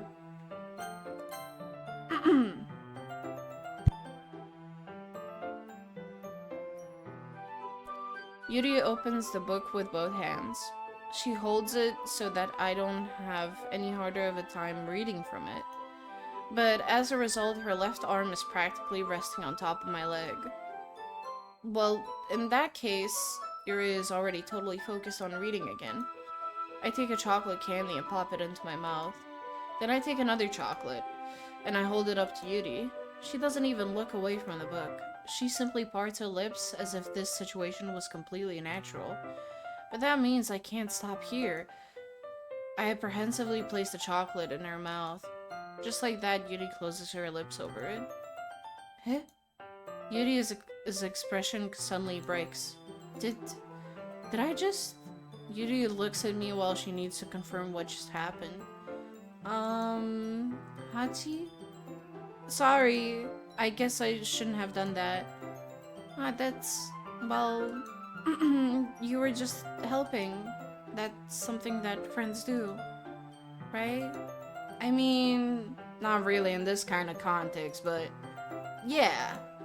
That's all it was. Yeah. Then, you don't need to stop or anything. I see. The situation has gotten really tense. Yuri tries to return to the book, but I can tell just by her expression that even she can't focus now. My heart is pounding. I nervously take another chocolate between my fingers, but this time, Yuri's eyes meet mine. How did it even come to this? Yuri doesn't avert her gaze. I notice her chest rising and falling to the rhythm of her breaths. Breaths? I'm so sorry. Not breasts, breaths. I raise my arm. Like before, Yuri parts her lips, but it's different this time. I take the chocolate and place it in her mouth. I feel her hot breath on my fingers. Okay, everyone. Hi, Monica. God fucking damn. Ah. Yuri jolts back. It's time to share poems! Monica's kinda like Kane from the Amazing Digital Circus. Hachi, you can help Yuri put away the tea stuff, right? Yeah, of course. Okay, thanks. The spell is abruptly broken. Oh, I'll take care of the cups. Yeah. Yuri picks up the teacups from the floor. I pick up the bag of chocolates. In the end, we hastily clean up without much as a word between us. Without as much, fuck it. I get the feeling that this is something neither of us will have courage to bring up. Okay, let's do it with Yuri first. The poem reading. The poem reading. Let's see what you have written for today. Yuri stares at the poem with a surprised expression on her face. Do you like it? Hachi, this one might even be better than yesterday's. How did you even pick up on this so quickly? Just yesterday I was telling you the kind of techniques worth practicing.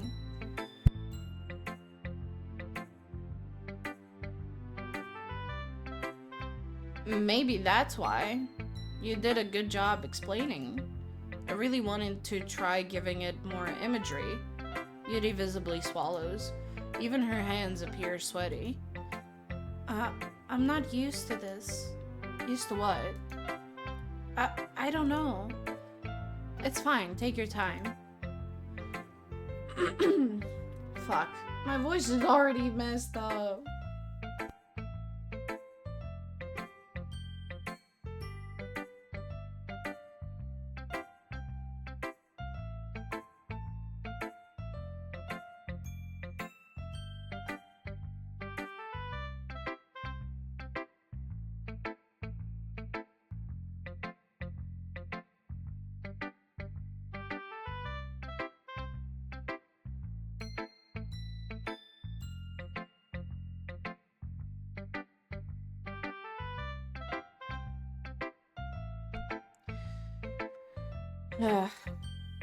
Yuri breathes and collects her thoughts. I know that Yuri likes to think before she speaks, so I offer that patience to her. Yeah, just being appreciated like this, I guess. Probably sounds really stupid, but seeing someone motivated by my writing, it just makes me really happy. Are you saying you've never shared your writing before? Yuri nods. Really? I don't believe it. I really only write for myself. And besides, people would just laugh at me. Do you really think that? Again, Yuri nods. Huh. Even your close friends? Yuri doesn't respond to that. I wonder why. Anyway, do you want to share the poem you wrote today? Yeah, I do. If it's with you? Oh, they're getting longer. Fuck. The raccoon.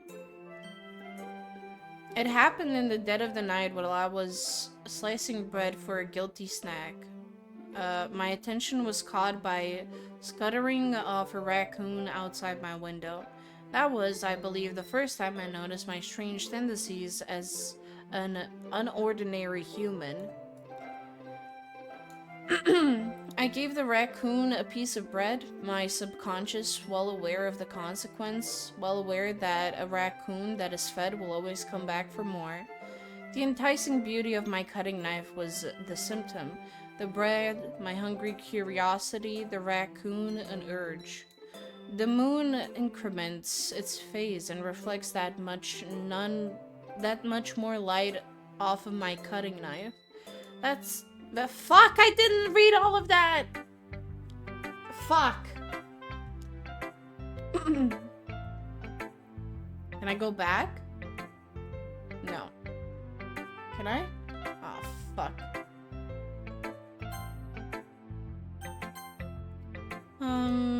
I was a little more daring with this one than yesterday's. I can see that. It's a lot more metaphorical.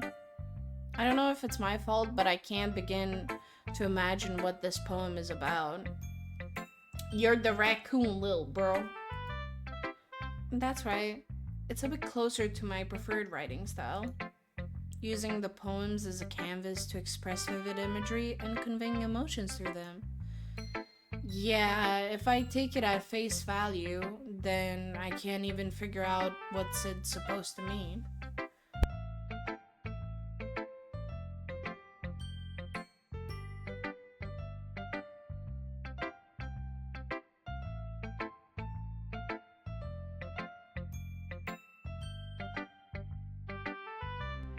Alright. I'm trying to mute myself and hydrate as I go on with the game because my voice is just giving up. All of a sudden, all of them, the narrating of it, my character, and all other 4 characters are gonna start sounding like, and my voice will start just cracking everywhere. Well, I think it's something that different people can relate to in their own way. I wanted to express the way it feels for me to indulge in my unusual hobbies. It's those sorts of things I'm usually forced to keep to myself. So I sometimes enjoy writing about them. Why do you keep them to yourself? Because they're embarrassing and people would make fun of me? Don't you have anything like that, Hachi? Well, yeah, I guess I do. I feel like everyone has a little something like that. The best we can do is respect each other and our individualities. Seal Literature Club. Ow, ow, Even if it's difficult sometimes and some things make us uncomfortable. After all, if I hadn't learned to embrace my own weirdness, I would probably hate myself.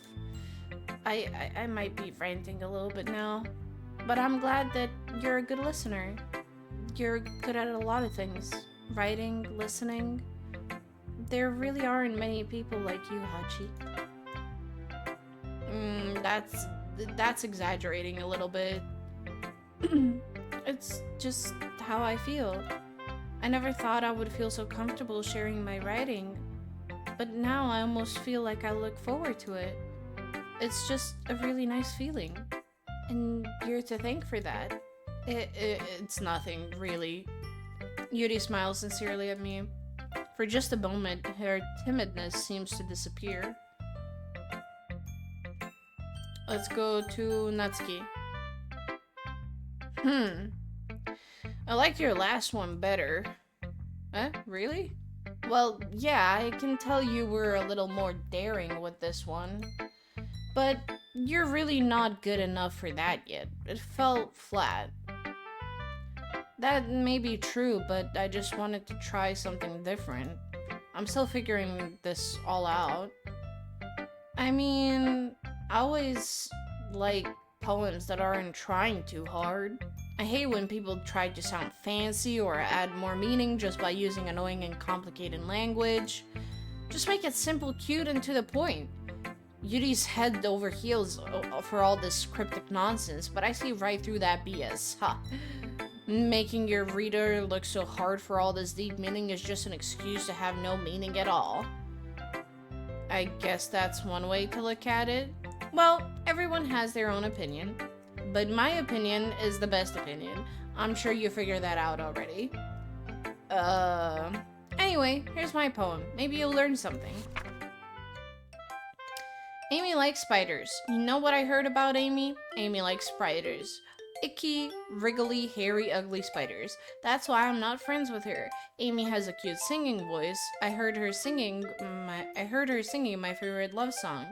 Every time she sang the chorus, my heart would pound to the rhythm of the words. But she likes spiders. That's why I'm not friends with her. One time, I hurt my leg really bad. Amy held me up and took me to the nurse. I tried not to let her touch me. She likes spiders, so her hands are probably gross. That's why I'm not friends with her. Amy has a lot of friends. I always see her talking to people. She probably talks about spiders. What if her friends start to like spiders too? That's why I'm not friends with her. It doesn't matter if she has hobbies. Fuck, I still didn't read it to the end. Oh god. Not bad, right? It's quite a bit longer than yesterday's. Yesterday's was way too short. I was just warming up. I hope you didn't think that was the best I could do. No, of course not. Anyway, the message is pretty straightforward in this poem. I doubt I have to explain it. Sometimes you can explain complicated issues with much simpler analogies. And it helps people realize how stupid they're being. Like, anyone would agree that the subject of this poem is an ignorant jerk. Do you know people like that? Of course, it's about how everyone thinks my... That doesn't matter, it could be about anything. I wrote it to be easy to relate to. Everyone has some kind of weird hobby or a guilty pleasure. Something that you're afraid if people find out, they'd make fun of you or think less of you. But that just makes people stupid. And who cares what someone likes as long as they're not hurting anyone that makes them happy? I think people really need to learn to respect others for liking weird things. Huh, that's funny. You wrote about something similar today. Huh? Did you say Yuri? Yeah. She said her poem was about an unusual hobby of hers. I didn't really get it, but she said something similar to you. That people shouldn't make each other feel insecure about those things. Really? Well, I mean, Yuri's pretty weird, so I wouldn't doubt that she has some weird hobbies. Not that there's anything wrong with that. It's not like I would judge her or anything. Natsuki has trouble finding words. I guess I should try not to be so mean to her. If she feels insecure about her weird behaviors and stuff. I mean, I always hate people who make me feel insecure. And Yuri made me feel insecure yesterday. But the way you put it, it sounds like she's learned her lesson. Well, I would say so. Even if her writing style is really different, I'm sure she'll appreciate the message in your poem. It's what I do best, after all.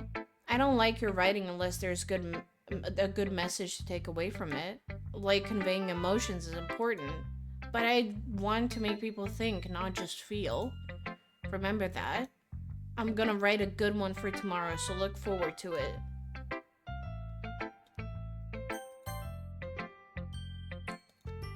Oh, I like this one, Hachi. It has some nice feelings in it. I'm glad. Does that mean it's better than yesterday's? Let me think. I don't know. I guess I like them both. That's not very helpful, you know? Well, I'm not very good at figuring out if poems are good or bad, but that's why I just go by my heart.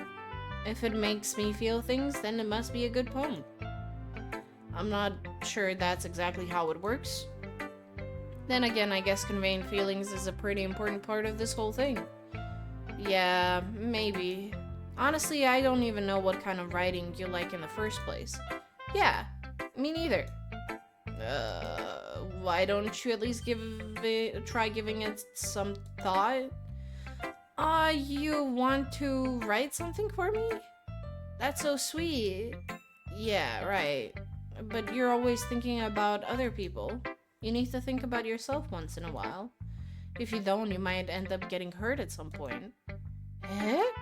Well, I don't really know what you mean, but I'll try to keep that in mind. Well, whatever. Anyway, let's see. I guess I like happy poems. Wait, sometimes I like sad poems too. Sometimes a little bit of both. There's a word for that, right? What's the word I'm looking for? Bittersweet. Yeah. I like things that are happy and things that are sad. Happy and sad? I can't see you liking something sad, Sayuri. Well, I like happy the most. But sometimes when you have a little rain cloud in your head, a sad poem can help give the rain cloud a little hug and make a nice happy rainbow. Sayuri, that's unexpectedly poetic.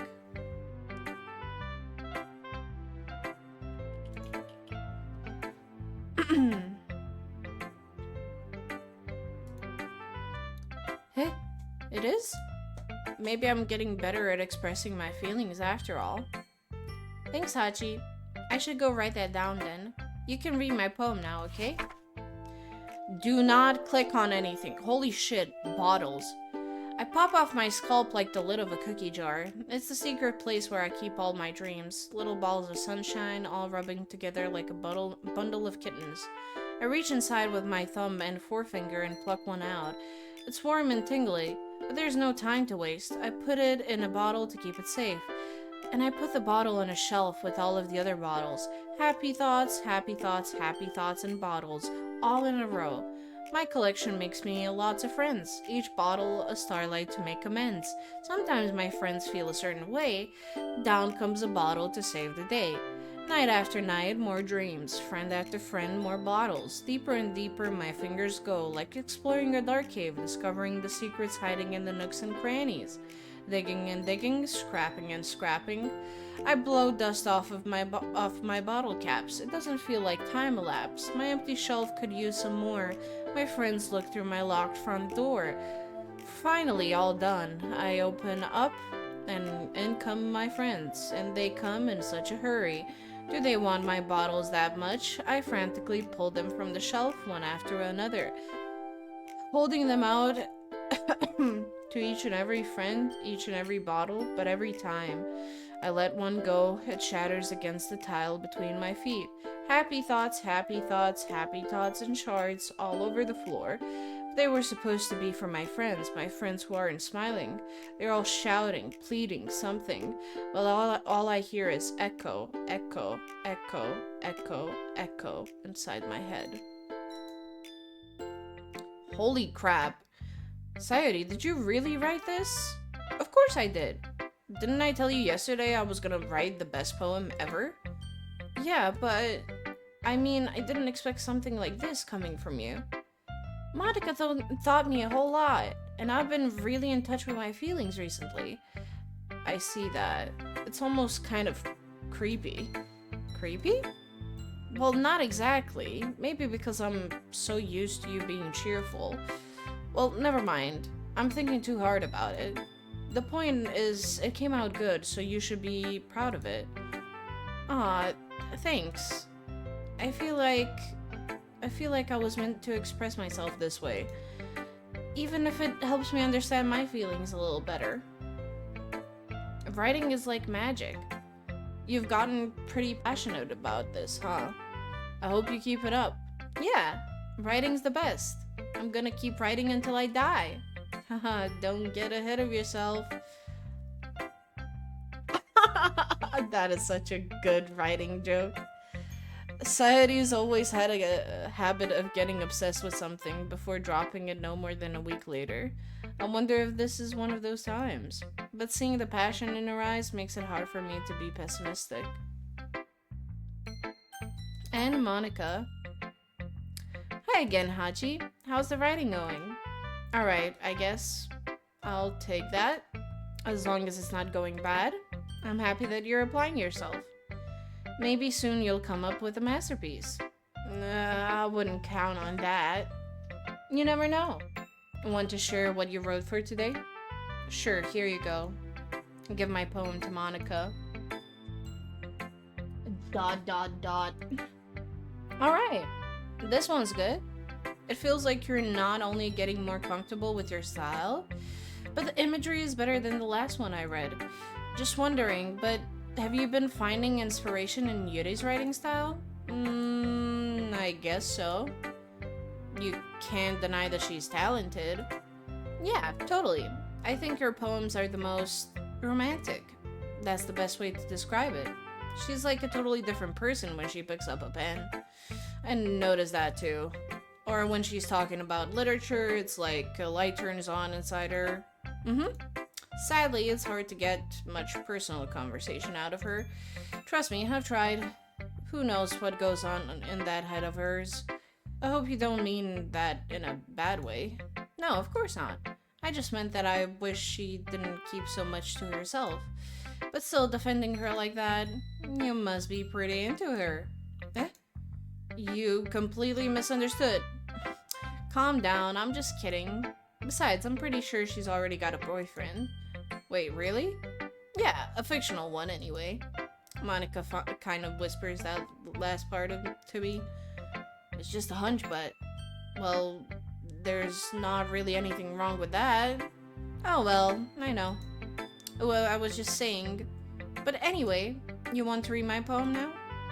I like the way this one turned out, so I hope you do too. Alright, let's take a look. Save me. The colors, they won't stop. Beautiful, bright, beautiful colors. Flashing, expanding, piercing. Red, green, blue. An endless... I can't pronounce that word, I'm sorry. Of meaningless noise. The noise that won't stop. Violent, grating waveforms. Squeaking, screeching, piercing. Sine, cosine, tangent. Like playing a chalkboard on a turntable. Like playing a vinyl on a pizza crust. An endless poem of meaningless. Load me.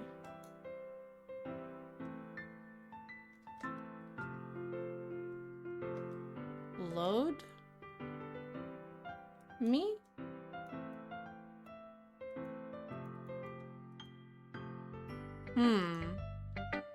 It's even more abstract than your last one, huh? I guess it's just the way that I write. I'm sorry if you don't like it. No, I never said that. It's just a kind of thing I've never really seen before, I guess. I kind of like playing with my space on the paper. Choosing where and how to space your words can totally change the mood of the poem. It's almost like magic. The way I write lines really short makes it feel like they're trying to speak over the noise. I see. It's still hard for me to tell what's it about, though. Sometimes asking what a poem is about isn't the right question. A poem can be as abstract as a physical expression of feeling, or a conversation with a reader. So putting it that way, not every poem is about something. Anyway, here's Monika's writing tip of the day. Sometimes you'll find yourself facing a difficult decision. When that happens, don't forget to save your game.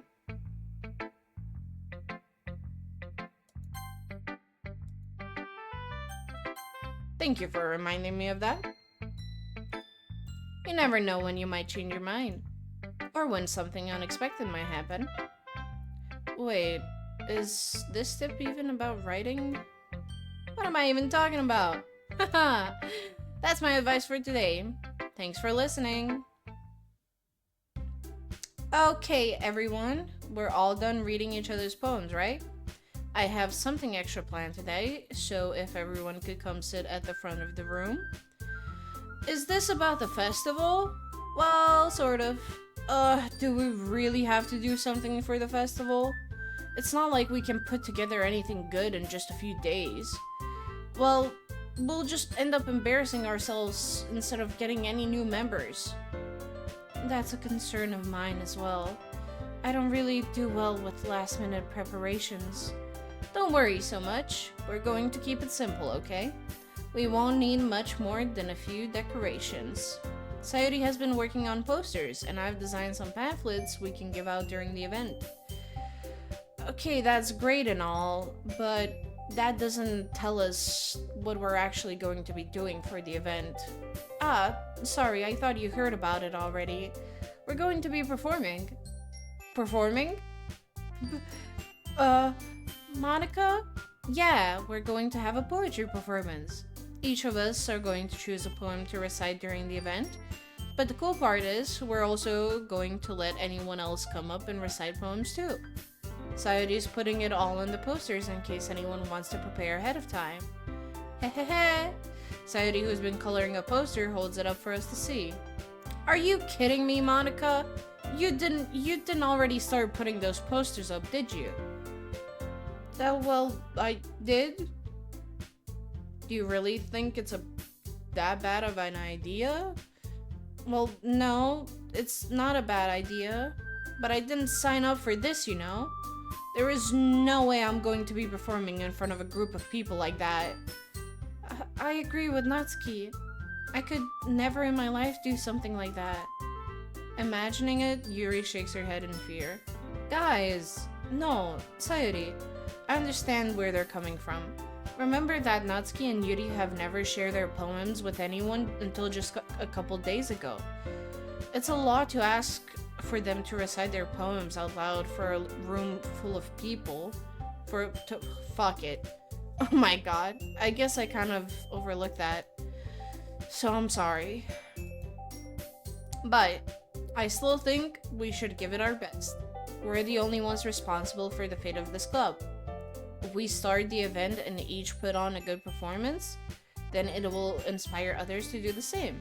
And the more people who perform, the better we'll be able to show everyone what literature is all about. Yeah, it's about expressing your feelings, being intimate with yourself, finding new horizons, and having fun. That's right. And it's those reasons that we're all in this club today. Don't you want to share that with the others? Do you inspire them to find the same feelings that brought you here in the first place? I know you do. I know we all do. And if all it takes is standing in front of a room for 2 minutes and reciting a poem, then I know you can do it. Natsuki and Yuri remain silent. Sayori looks worried. I guess that leaves me no choice. I agree. I don't think it's too much to ask. I think that Sayori and Monika have been trying really hard to get new members. The least we can do is help them out a little bit. Well, maybe, but it looks like Natsuki doesn't have any arguments left. Okay, fine. I guess I'll just have to get it over with. Alright. Whew. Thanks, Natsuki. What about you, Yuri? Yuri dejectedly glances around at everyone else's expectant faces. I guess I don't really have a choice. That's everyone. You're the best, Yuri. This club is seriously going to be the death of me.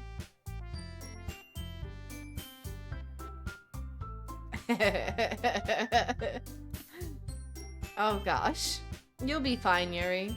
But anyway, let's move on to the main event. I want each of you to choose a poem of yours. We're going to practice reciting them in front of each other. No way! Monika! This is too sudden! Well, if you can't recite your poem in front of the club, how do you expect to do it in front of strangers? Oh no. Don't worry. I'll start off to help everyone feel a little more comfortable. Can I go next? Of course. Now let's see. Monika flips through her notebook to the specific poem she has in mind for herself. She then stands behind the podium. The title of this poem is The Way They Fly. Monika begins reciting her poem. Just a second.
I was muted.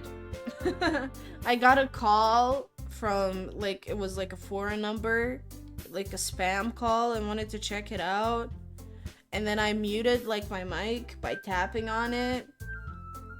And I was talking majority of this time. I was reading as I was going through it. Thank you for telling me that I muted. Well, not scam, but it's like, numbers from other sides of the world just getting calls from that. I don't know. It was just a missed call immediately. I have no idea. It happens from time to time. So I muted myself because I'm waiting for the internet providers, even though they wouldn't probably come this late. And I thought to check it out, and yeah, I muted myself on the mic and I forgot to unmute myself. So thank you for telling me that I was muted. Finally, Monika finishes her recitation. Also, I did hydrate. Thank you, my god, for the redeem. The four of us applaud. Monika takes a breath and smiles. That was so good, Monika. Thank you very much. I was just hoping to set a good example. Are you ready to go next, Sayori? I'll go next. Wow, Yuri's fired up all of a sudden. Yuri clutches a sheet of paper between her hands and stands up. Keeping her head down, she walks quickly over to the podium. This poem is called... Yuri anxiously glances at each of us. You can do it, Yuri! It's called After Image of a Crimson Eye. Yuri's voice shakes as she starts reading the poem. Just a moment ago, she practically refused to do this. Why is she suddenly putting in so much effort? As Yuri gets past the first couple of lines, her voice changes.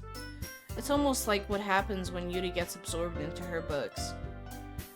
Her quivering words transform into sharp syllables of a fierce and confident woman. The poem is full of twists and turns, and turns in its structure that she enunciates with perfect timing. Unlike me, whenever I'm reading this shit. This must be a rare glimpse into the whirling fire Yuri keeps concealed inside her head. Suddenly, she's finished. Everyone is stunned. Yuri snaps back into reality and glances around her as if she's bewildered even herself. It's up to me to save the situation. I'm the first to start applauding. Everyone joins me afterward, and we give Yuri the recognition she deserves. It's not that we didn't want to applaud for her, but we were caught so off guard that we must have forgotten. As we applaud, Yuri holds the poem to her chest and rushes back into her seat. Yuri, that was really good. Thank you for sharing. Looks like Yuri is down for the count. Okay, I guess I'm next then. Sayori hops out of her chair and cheerfully walks to the podium. This one's called My Meadow. My meadow? My meadow. It's my meadow. Meadow? Meadow?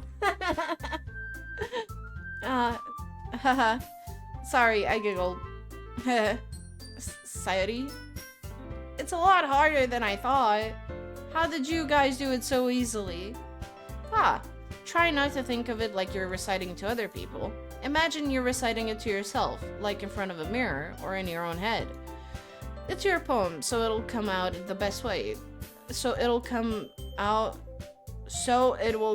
the best that way. Okay. I see. Okay then. Sayori begins her poem. Somehow it feels like her soft voice was made as a perfect match. The poem isn't aimlessly cheery like Sayori is. It's serene and bittersweet. If I were to read this on a paper, I probably wouldn't think much of it, but hearing it come from Sayori's voice almost gives it a whole new meaning. Maybe this is what Sayori meant when she said she likes my poems. It's like I get to reach more deeply into someone I thought I knew through and through. Sayori finishes and we applaud. I did it! Good job, Sayori. Even Hachi liked it. I guess that's a good sign. What does that even mean? It came out nicely, Sayori. The atmosphere of the poem fits you really nicely. but it might be that other poems wouldn't work quite as well with that kind of delivery. Eh? I don't really understand. In other words, I've seen poems of yours where that sort of gentle delivery wouldn't work as well. They might need a little more force behind them depending on what you're reading. Oh, I know what you mean. Well, I've been practicing that kind of a thing. It's just embarrassing to do it in front of everyone. Then, next time, I'm going to make you pick a poem that challenges you a little more. We don't have much time before the festival, you know? Okay. Now, who's next? Natsuki? Don't make me go before Hachi. It's not like I can compare to you guys anyway. Might as well let Hachi lower everyone's standards a little before I do it. I have to do it. Natsuki. It's fine. I might as well get it over with. But it's not like I have much of a selection of what to read. I'll just have to go with what I wrote for today. Bagubos 1999. Thank you so much for the follow. Welcome to the basement. And thank you for the daily tags. How you doing? How's the day been treating you? I stand up and step in front of the podium. Everyone has their eyes on me, making me feel terribly awkward. I recite my poem.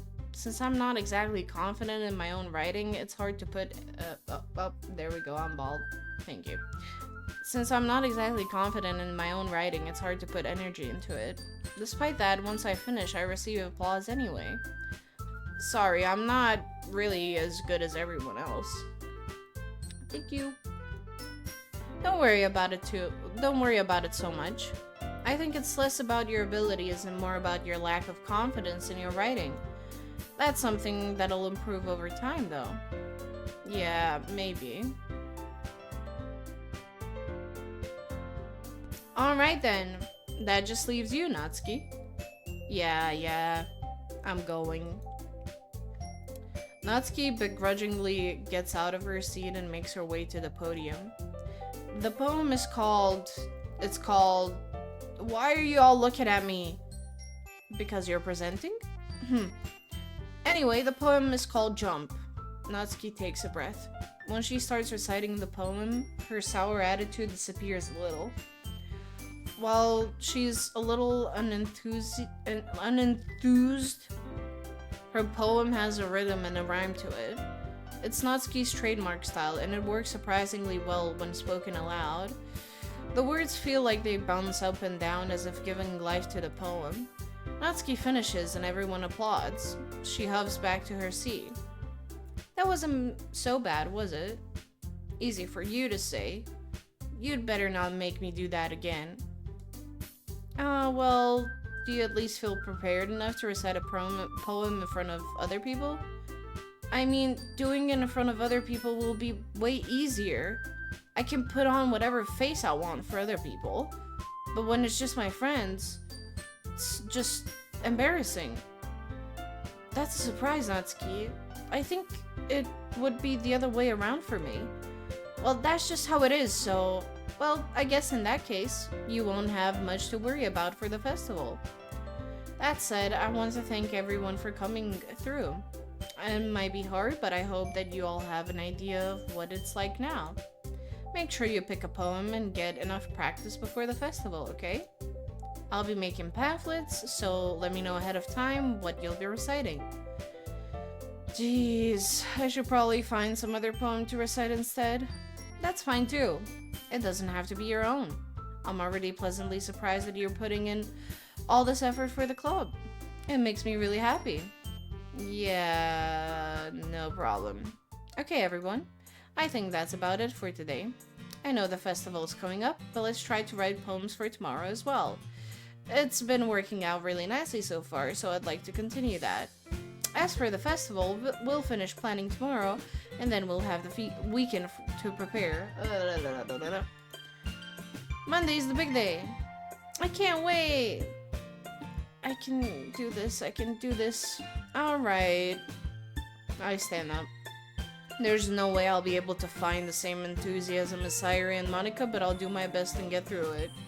If it's for the sake of the club and impressing Monika, then I'll have to do my best. Bitch, I've been going after Yuri this entire time, and your mind is still after Monika.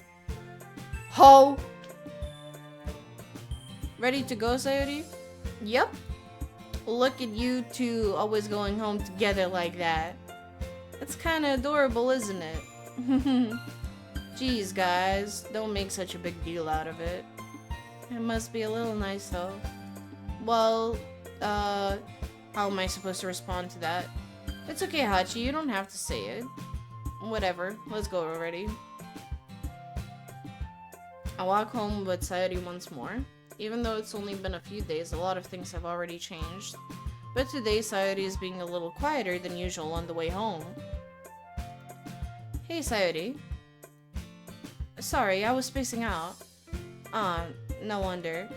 I was thinking about something from earlier. I like how we get to... Sayuri fumbles with her words. So, let's just say that one day Yuri asked to walk home with you? Huh? What would you do? What kind of question is that? You're kind of putting me on the spot here. I want to trigger the scene. But, fuck it, I would still walk home with Sayuri. Sayuri, you really think that I would ditch you for Yuri? Eh? But, she's so beautiful and smart. Jeez, I already see her in the club every day. Besides, you always seem to really like going home together. I wouldn't just ruin that for you. You're so silly, Hachi. You think about me too much sometimes. Yuri would deserve it if she wanted it, so fuck. I knew it, I would fuck it up. Sayuri, I already made up my mind. I really can't figure you out sometimes. Sorry. Besides, what's the point in speculating on something that's never going to happen?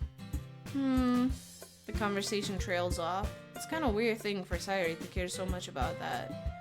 But I want to respect her and keep her happy too.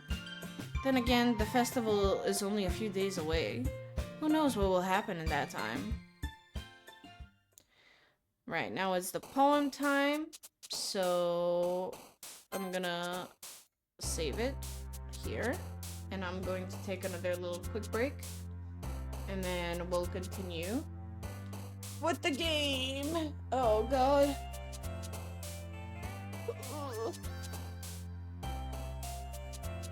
I love visual novels, but narrating them is just... whew.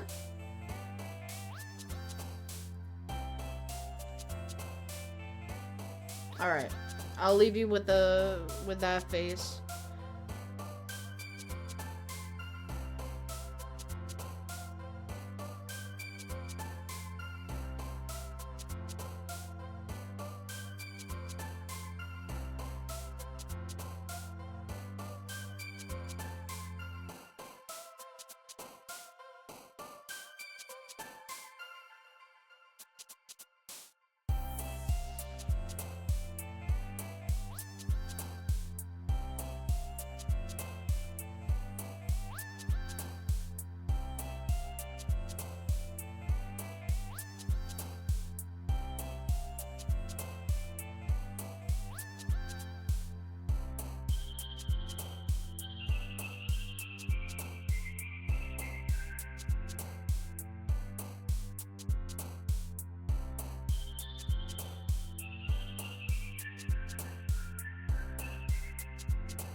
Alrighty, let's pick our poem. I'm still gonna try to go for Yuri, but I'll probably miss some of the words. Thank you, thank you.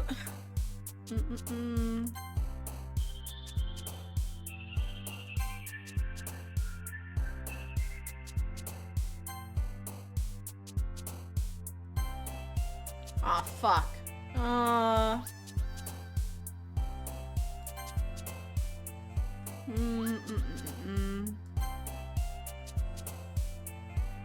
Who's Climax?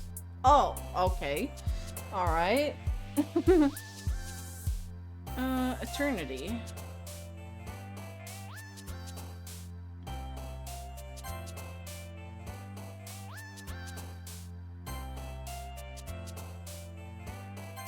Oh, she's also Lust? Okay. Romantic poems, I guess.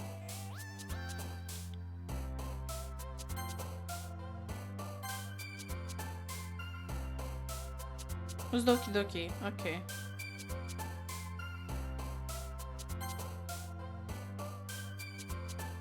Childhood, okay.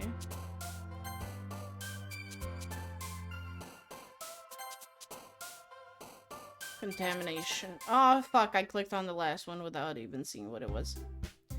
Oh man. Oh man. I'm the last one here again. Don't worry, I just walked in too. Were you practicing piano again? Yeah. You must have a lot of determination. Starting this club and now picking up piano. Well, maybe not determination, but I guess passion. Remember that the club wouldn't be here if it wasn't for all of you. And I'm super happy that you're all willing to help out for the festival too. I can't wait for the festival. It's gonna be great. Huh? Weren't you complaining just yesterday, Natsuki? Well, yeah, I'm not talking about our part of the festival, but it's a whole day of school where we get to play and eat all kinds of delicious food. You sound a bit like Sayuri all of a sudden. Monika, do they usually have fried squid? Squid? That's a pretty specific thing to look forward to. Oh, come on. Are you saying you don't like squid? You, of all people? I didn't say anything like that. I didn't say I don't like it. Besides, what do you mean by you of all people? Because it's right in your name. Monika. Eh? That's not how you say my name at all. Also, that joke makes no sense in translation. Ah, never mind. Let's just focus on our own event for now, okay? Fine, fine. Your reactions aren't as fun as Yuri's or Sayuri's anyway. Excuse me. Where is Sayuri, anyway? Oh, there you are. Sayuri's sitting at the desk in the corner of the... I activated my Siri. Sayuri is sitting at a desk in the corner of the room, looking down at nothing. I walk over to her. Hey, Sayuri. I wave my hand in front of her face. You're spacing out again. Sorry. Don't mind me. You can go talk to everyone else. Huh? Is everything alright? Of course. Why wouldn't it be? It just feels like you're a little off. Sorry for assuming things. Geez, you worry too much about me. I'm fine, see? Sayuri shows me a big smile. Don't let me distract you from having fun with everyone. Well, alright. If you say so. I worriedly glance at Sayuri before turning back toward everyone else. The conversation has already dispersed with everyone back at their usual activities. Maybe I should ask Monika if she noticed anything about Sayuri recently. Since they've been preparing for the festival, they must be spending a lot of time together. I timidly approach Monika, who is shuffling around through some papers at her desk. Hachi, what's up? Hey, this might sound a little strange, but have you noticed anything up with Sayuri recently? Anything up with her? In what way do you mean? Maybe I'm reading into it a little too much, but she seems a bit downcast today. Oh, you think so? I can't say I noticed anything about her. Monika peers across the room at Sayuri, who's idly dragging a rubber eraser up and down her desk. Maybe there is something on her mind.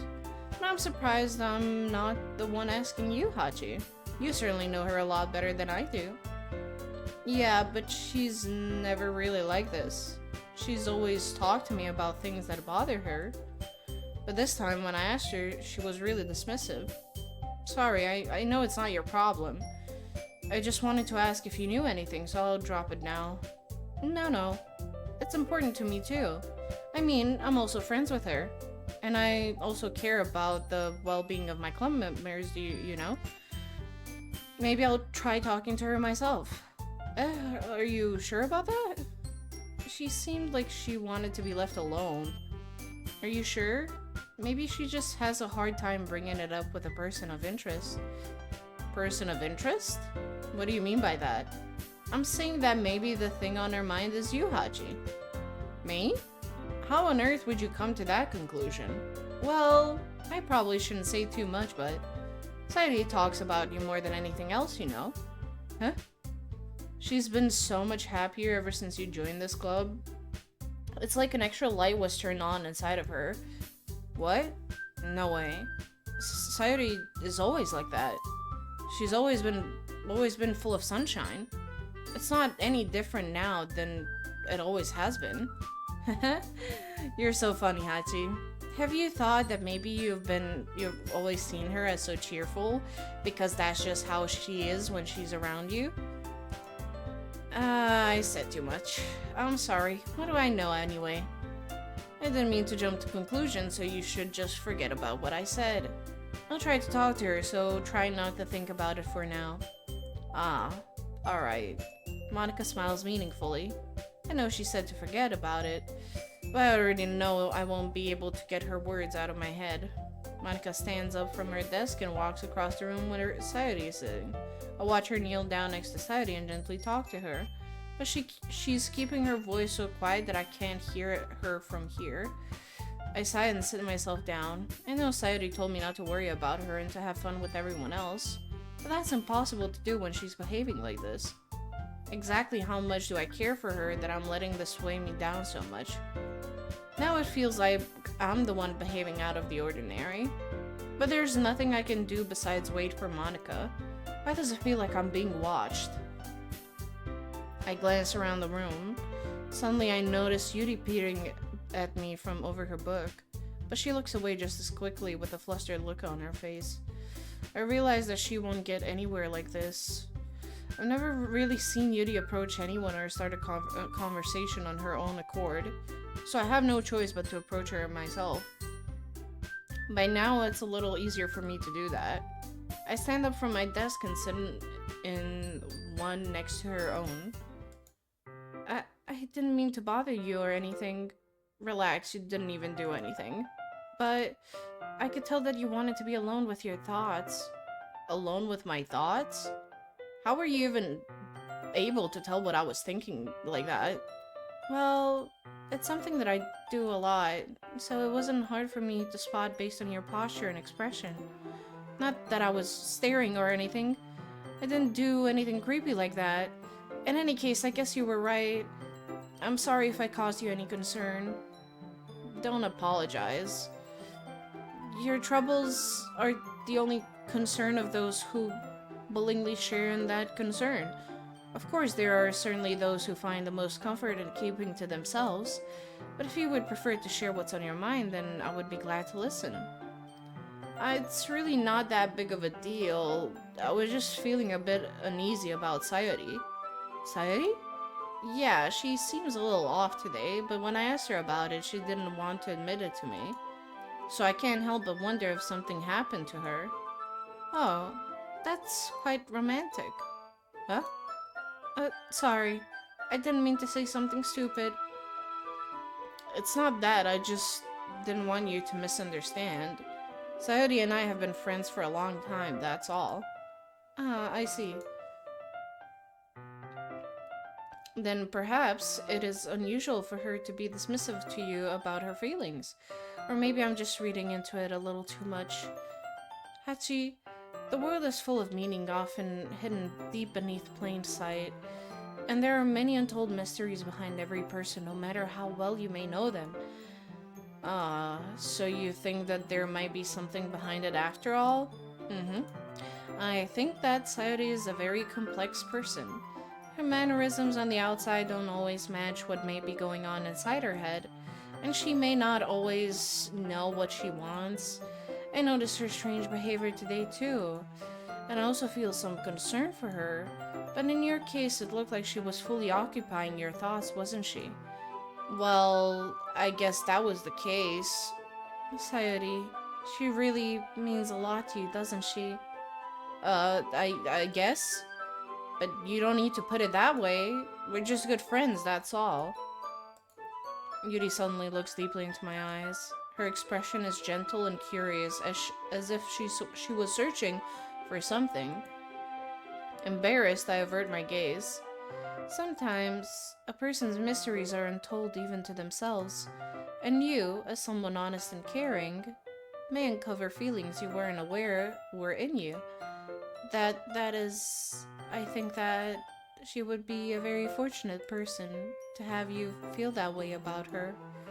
Beauty, you're giving me too much credit. I'm a pretty simple guy, so I think I'm pretty good at understanding my own feelings. I'm not nearly as sophisticated as you.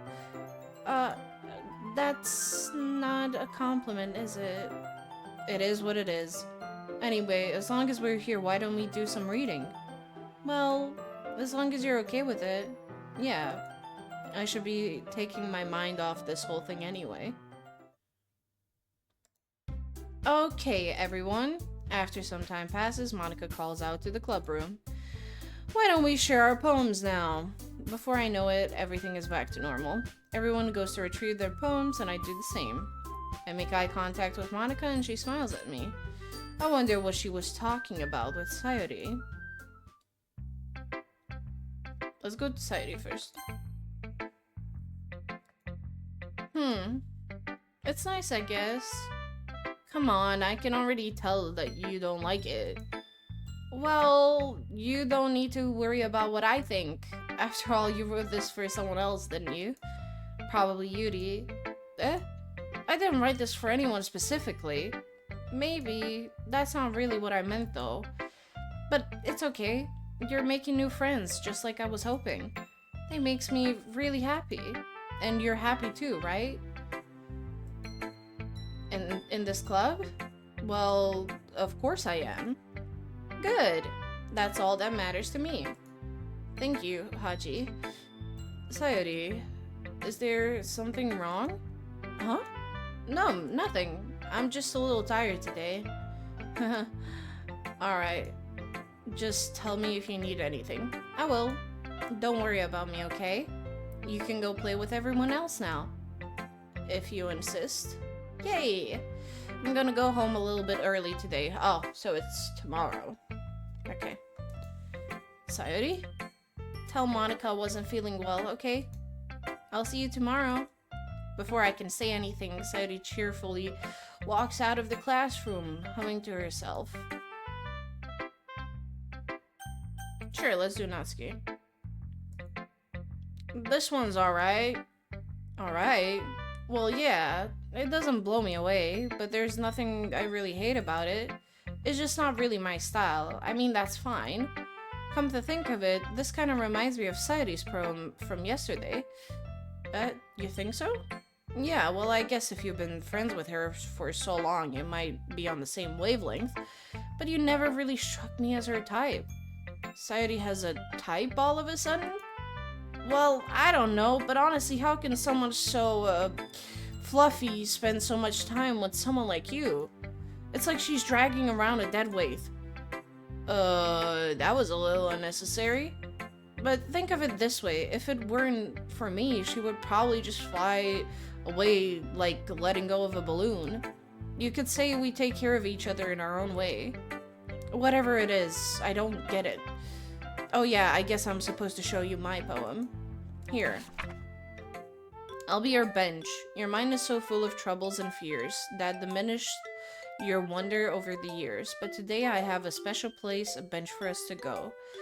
A shore reaching beyond your sight, a sea that sparkles with brilliant light.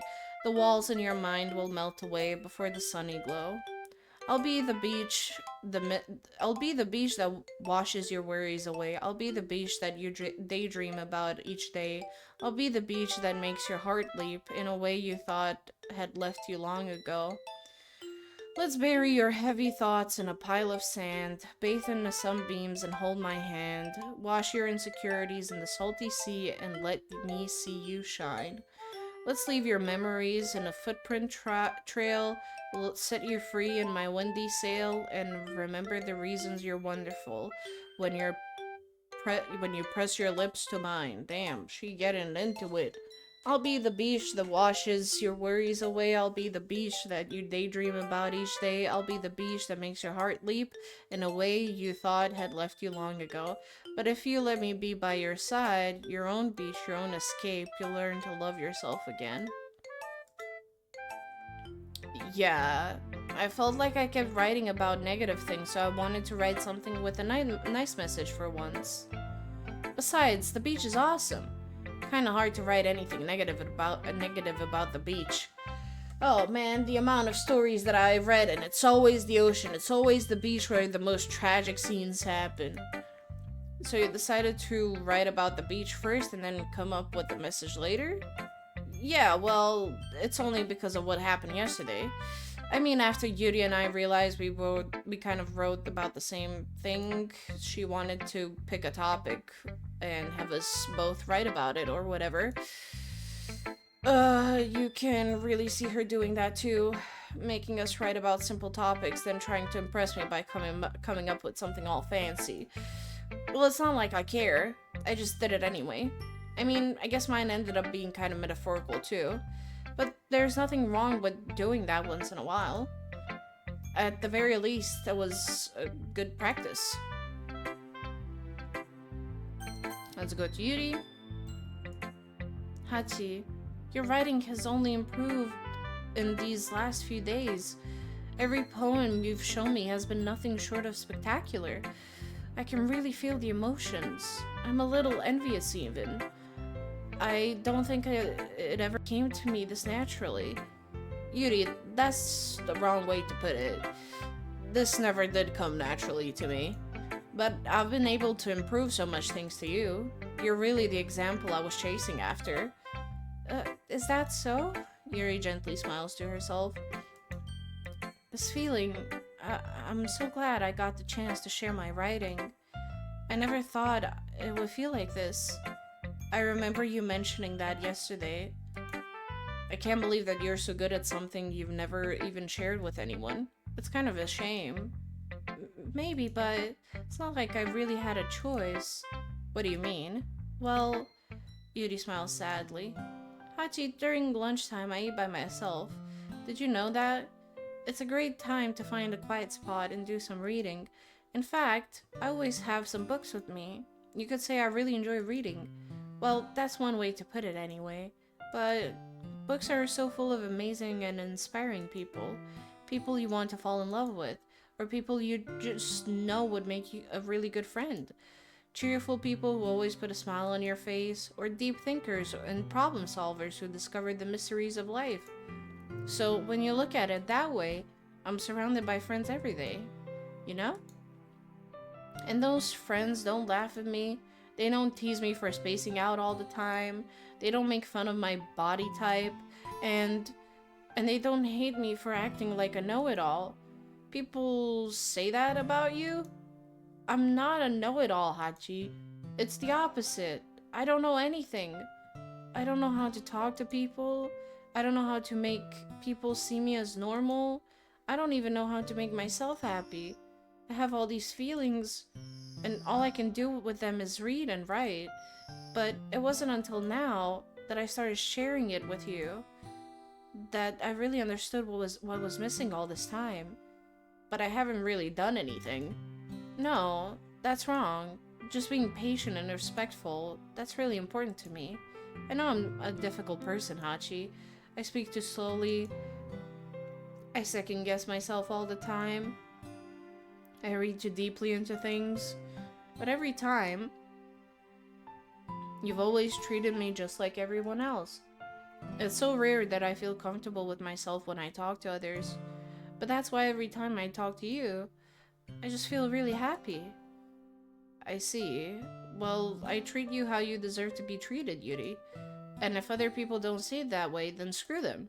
I mean, I joined this club hoping I would make friends. And I would say I've had at least one success. Wouldn't you? If you put it that way, yeah. We really are friends now, aren't we? Yuri puts her head in her hands, but this time she's smiling as she does it. Do you want to show me your poem? Yeah, I do. Let me get it for you. Oh, her writing. Alright. Ghost Under the Light Part 2. The tendrils of my hair illuminate beneath the amber glow, bathing. In the distance, a blue-green light flickers. A lone figure crosses its path, a silhouette abstracting the eerie glow. My heart pounds, the silhouette grows, closer, closer. I open my umbrella, casting a shadow to shield me from visibility, but I am too late. He steps into the streetlight. I gasp and drop my umbrella. The light flickers, my heart pounds. He raises his arm. Time stops. The only indication of movement is the amber light flickering against his outstretched arm. The flickering light is in rhythm with the pounding of my heart, teasing me for succumbing to this forbidden emotion. Have you ever heard of a ghost feeling warmth before? Giving up on understanding? I laugh. Understanding, it's overrated. I touch his hand. The flickering stops. Ghosts are blue-green. My heart is amber. That reminds me of Mr. Scarlatella from, goddamn, Homicipher, yeah. Finishing the poem, I start to hand it back to Yuri, but instead of taking it from me, she looks away. Do you dislike it? No, of course not. I just don't really know how I should respond.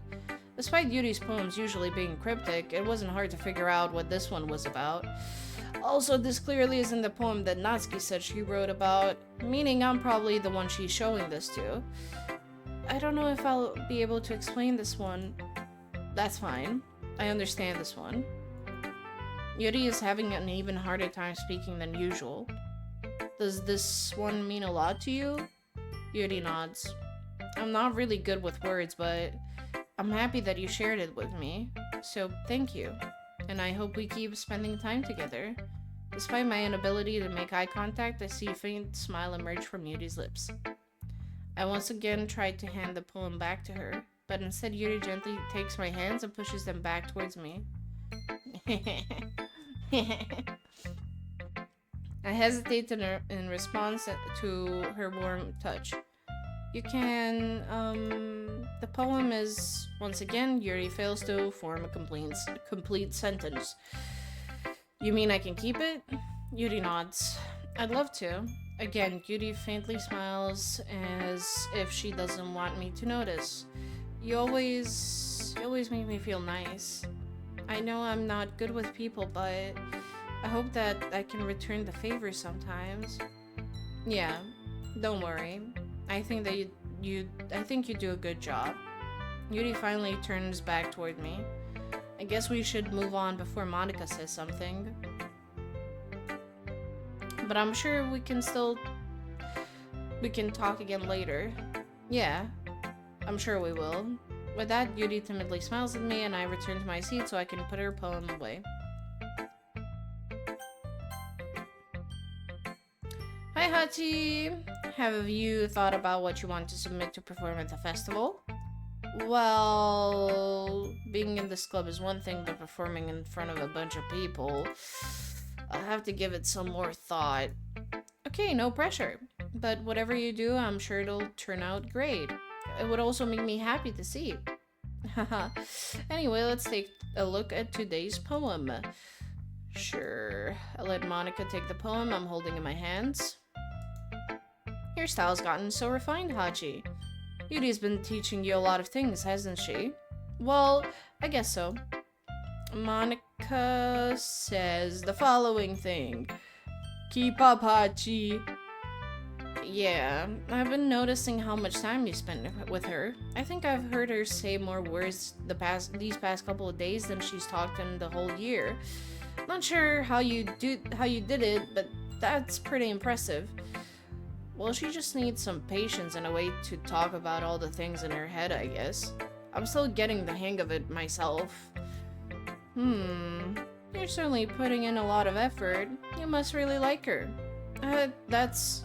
Haha. It's awfully suspicious, you know. Spending time with her in the club room every day, reading that edgy novel with her. Well, I just feel bad that she has a hard time socializing. It makes me want to make sure that she doesn't spend all her time alone. Besides, the novel isn't too bad either, you know? Alright. I got you. I get you? Just be careful, alright? I know that Yuri isn't used to opening herself up, so if something bad happens while she's vulnerable, then it could be really hard for her. Her books aren't a total escape from reality. They're just a bandage. You say that like I'm going to hurt her. Sorry, I didn't really mean that. If anything, she might accidentally hurt herself. Anyway, I'll share my poem with you now, alright? Alright. The Lady Who Knows Everything. An old tale tells of a lady who wanders earth, the lady who knows everything. A beautiful lady who has found every answer, all meaning, all purpose, and all that was ever sought. And here I am, a feather, lost adrift the sky, victim of the currents of the wind. Day after day I search with little hope, knowing legends don't exist. But when all else has failed me, when all others have turned away, the legend is all that remains. Shit. The legend is all that remains, the last dim star glimmering in the twilit sky. Until one day the wind ceases to blow. I fall, and I fall and fall and fall even more, gentle as a feather, a dry quill, expressionless.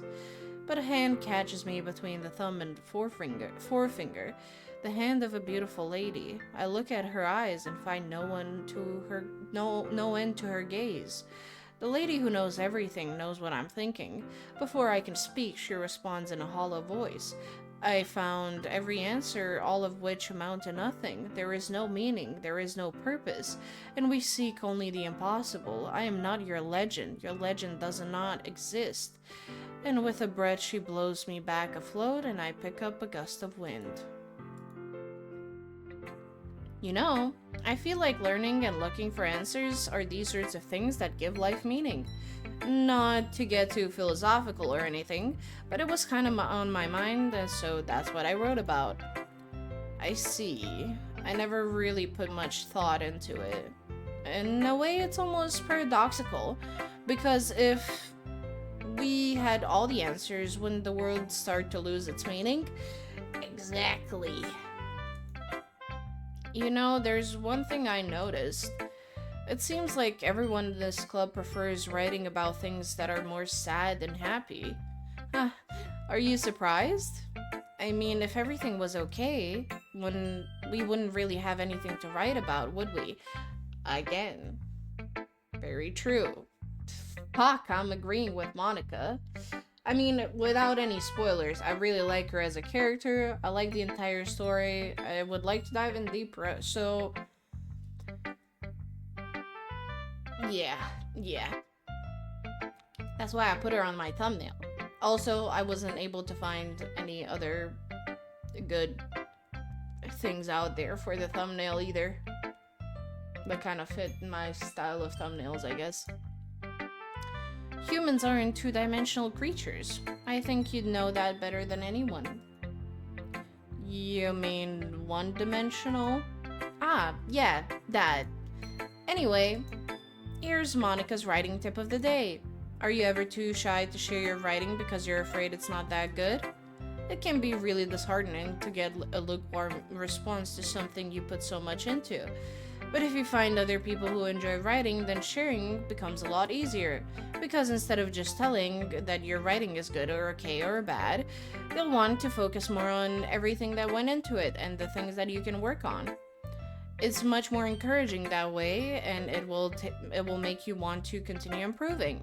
It's almost like having your own little literature club, don't you think? Don't you think? Right. That's my advice for today. Thanks for listening.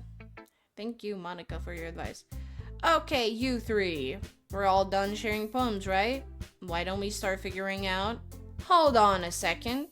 Is it just me or did someone say something strange just now? Huh? Something that sounded a bit unusual. That's right. You deviated from your usual catchphrase when addressing the club. Catchphrase?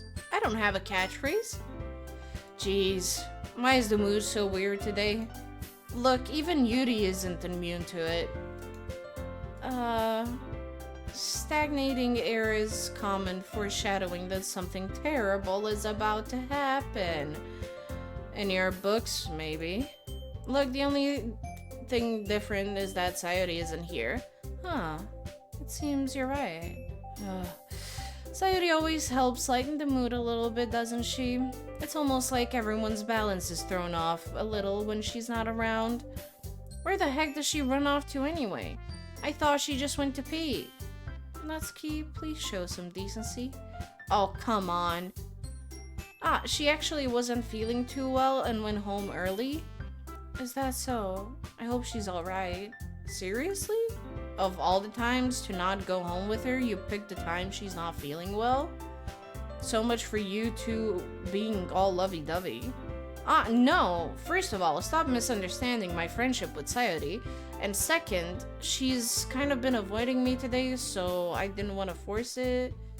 Oh, that curious expression coming from Yuri of all people. Calm down, guys. I talked to her earlier and everything is fine. What did she say? Anyway, we need to figure out the rest of the festival preparation, so let's decide what everyone will be doing this weekend. I already know what I'm doing. That's right. Natsuki will be making cupcakes. But we might need a lot of them and different flavors. Can you handle that all by yourself, Natsuki? Challenge accepted. And as for myself, I'm going to be printing and assembling all the poetry pamphlets.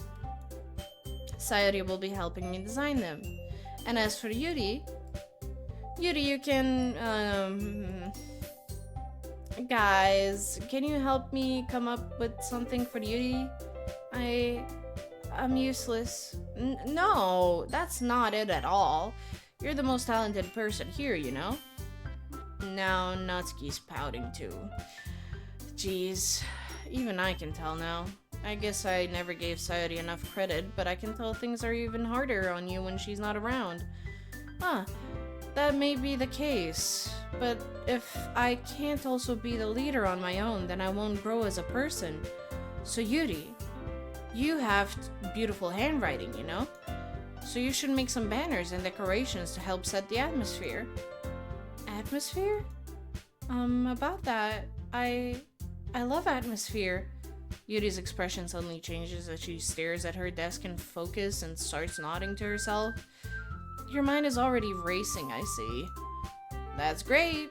You'll be a wonderful help, Yuri. But anyway, that just leaves you, Hachi. The one who is truly useless. Ha, don't say that. In fact, both Natsuki and Yuri have some pretty heavy tasks to handle. It would probably go a long way to give one of them a hand. You could always help me out as well. I would be really appreciative of that. Is Monica suggesting I spend the weekend with one of my club members? How on earth are they going to respond to a suggestion like that? I suppose I wouldn't mind a bit of help. Well, if you don't know how to bake, there's always some dirty work I could give to you. It's not like Monica's going to give me a choice, and you shouldn't be sitting on your butt anyway. Natsuki tries to mumble a bunch of excuses like that. If I recall, Natsuki, you mentioned that you would like to handle the baking on your own. Hachi may not like to be around if you only make him out to be a nuisance. So therefore, he may be more suited to assisting with the decorations. Hold on, I never said that. How hard could it be to make a few decorations anyway? Sounds more like you're just making excuses for Hachi to... What are you saying? It will be extremely meticulous work. And baking isn't? Just what do you think, guys? Let's settle down for a moment. In the end, I think it's up to Hachi to decide how he'd like to contribute. Besides, he hasn't really gotten the chance to spend any time with me yet, you know? So, I'm sure he's interested in... You literally just said, I'm surprised as well. Sorry. I was just saying, though. Jeez. Can we just settle this already? Yeah. Hachi, you're okay with this, right? In the end, it's up to you. Of course. Very well. Very well. In that case, everyone looks straight at me.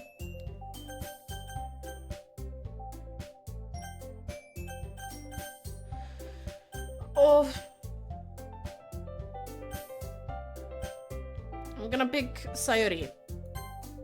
I mean, if it's going to be anyone, then I prefer helping Sayori. I mean, we're already neighbors and... But Monika said that Sayori was helping her. Jeez, do you really hate us that much? No. Sorry, I didn't mean for this to be difficult.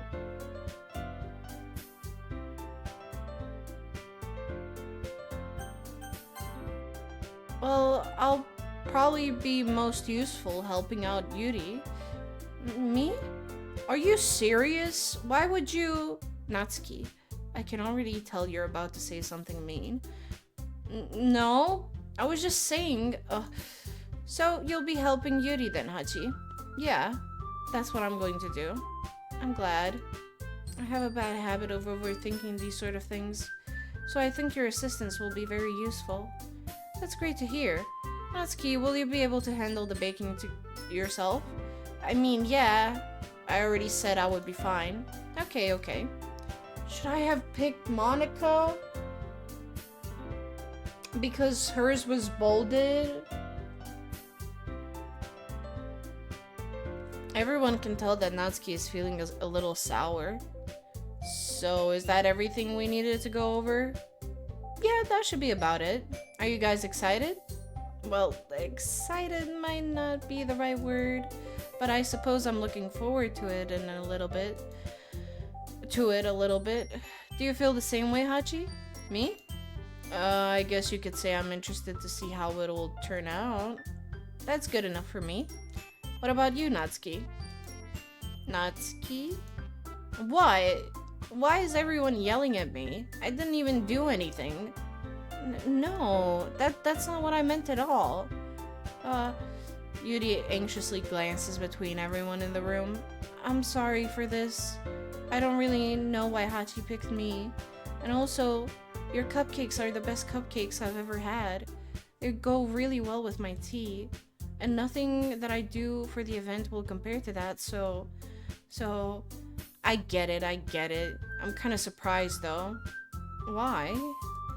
Well, I'm the one acting immature. I already know that. But you're trying to cheer me up all of a sudden. I know I'm not very good at it. I'm sorry if I said something bad. Natsuki isn't the only one surprised. Monika and I are also taken aback by Yuri's words. When she already has trouble with words, trying to cheer someone up must be far out of her own comfort zone. But I begin to understand. Yuri was trying to sound like Sayori. Even if it didn't work perfectly, I can tell she tried to say something Sayori would say at a time like this. Because Sayori always helps everyone smile and feel good about themselves. No, I kinda appreciated it. I'm sorry for making a big deal out of nothing. But I'm going to say this. You better bet that my cupcakes are going to be the best part of the whole event. Ah, I believe you. Yeah, I hope to see everyone do their best. But with that, there's nothing more for today, so I guess it's time for us to head out. Alright, let's get out of here then. Everyone packs up their things. I start to follow Monika and Natsuki out the door as they chat between each other. I turn around. Sorry, I realized that I don't have any way of contacting you this weekend. Oh, you're right. I can't believe that slipped my mind. Should I give you my phone number? I think that would be the best way, yes. Alright then. Yuri and I exchange phone numbers. Okay, then I'll be stopping by your house on Sunday. Eh? My house? Is that a problem? No, not at all. I'm gonna make another save. I just thought that I would be the one going to your house since I'm the one helping you. I suppose that makes sense. But if you don't mind, I think I would prefer going to your house. Alright. In that case, it won't be a problem. I decide not to press Yuri for a reason. It's not like it should matter much either way, so I'll just need to make sure my room is clean. I hope I manage to make myself useful in some way. I'm not nearly as creative as you are. Don't underestimate yourself, Hachi. I think that we'll make a very productive team. Even if you only chose me because you felt bad or something. Wait, you don't actually think that, do you? I don't know. It's difficult to come up with any other reason you may have chosen me. You're forgetting the one reason with the most common sense. I chose to help you because that's what I want to do. But Yuri thinks to herself with an extremely tense expression. Yuri, you're overthinking this. You wanted me to point out when you're overthinking, right? Eh? I didn't realize. I'm telling you, I want to. That's all there is to it. Do you believe me? Yuri thinks really hard again. She looks straight into my eyes for a long while. I believe you. And if it took her tremendous effort, Yuri finally says that and she relaxes her expression. And I'm really looking forward to Sunday.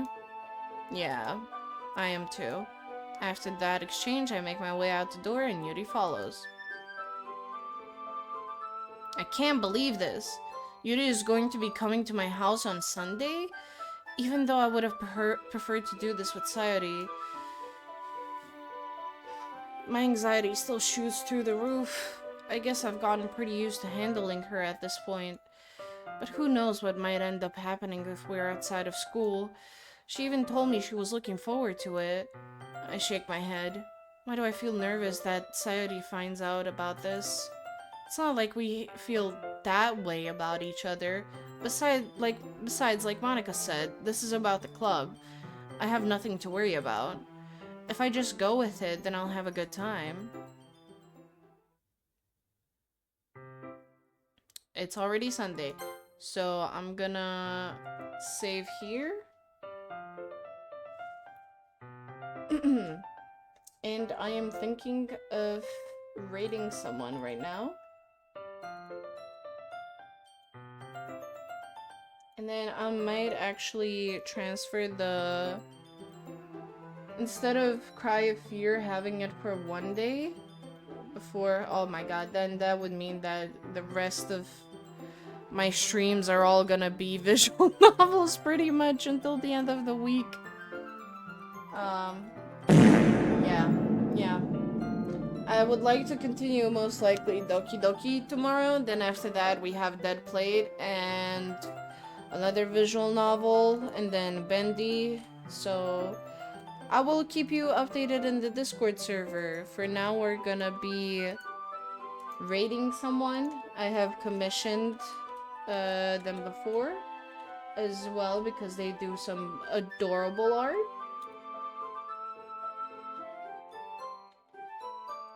I gotta type in the raid message with my long nails.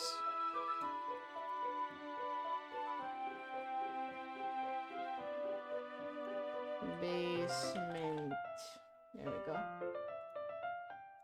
So much game to play. Yeah, before the trip. I also gotta pack. There's not enough time. There's not enough time. Yeah, I did dye my hair. It's really blue now. Like, it's hella blue. Like a darker shade of blue. Feel free to copy this, ah, fuck, I need to... Shit.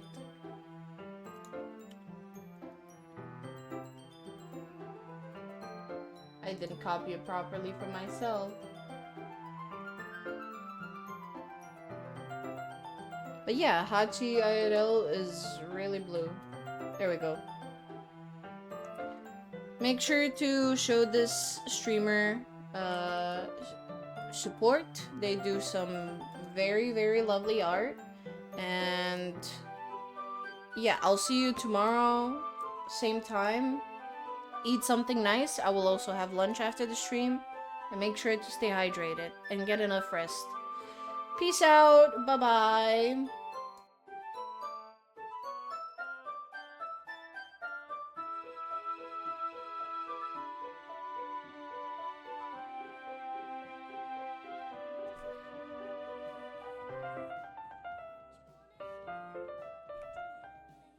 Thank you for that pop. Achi, thank you so much for the raid.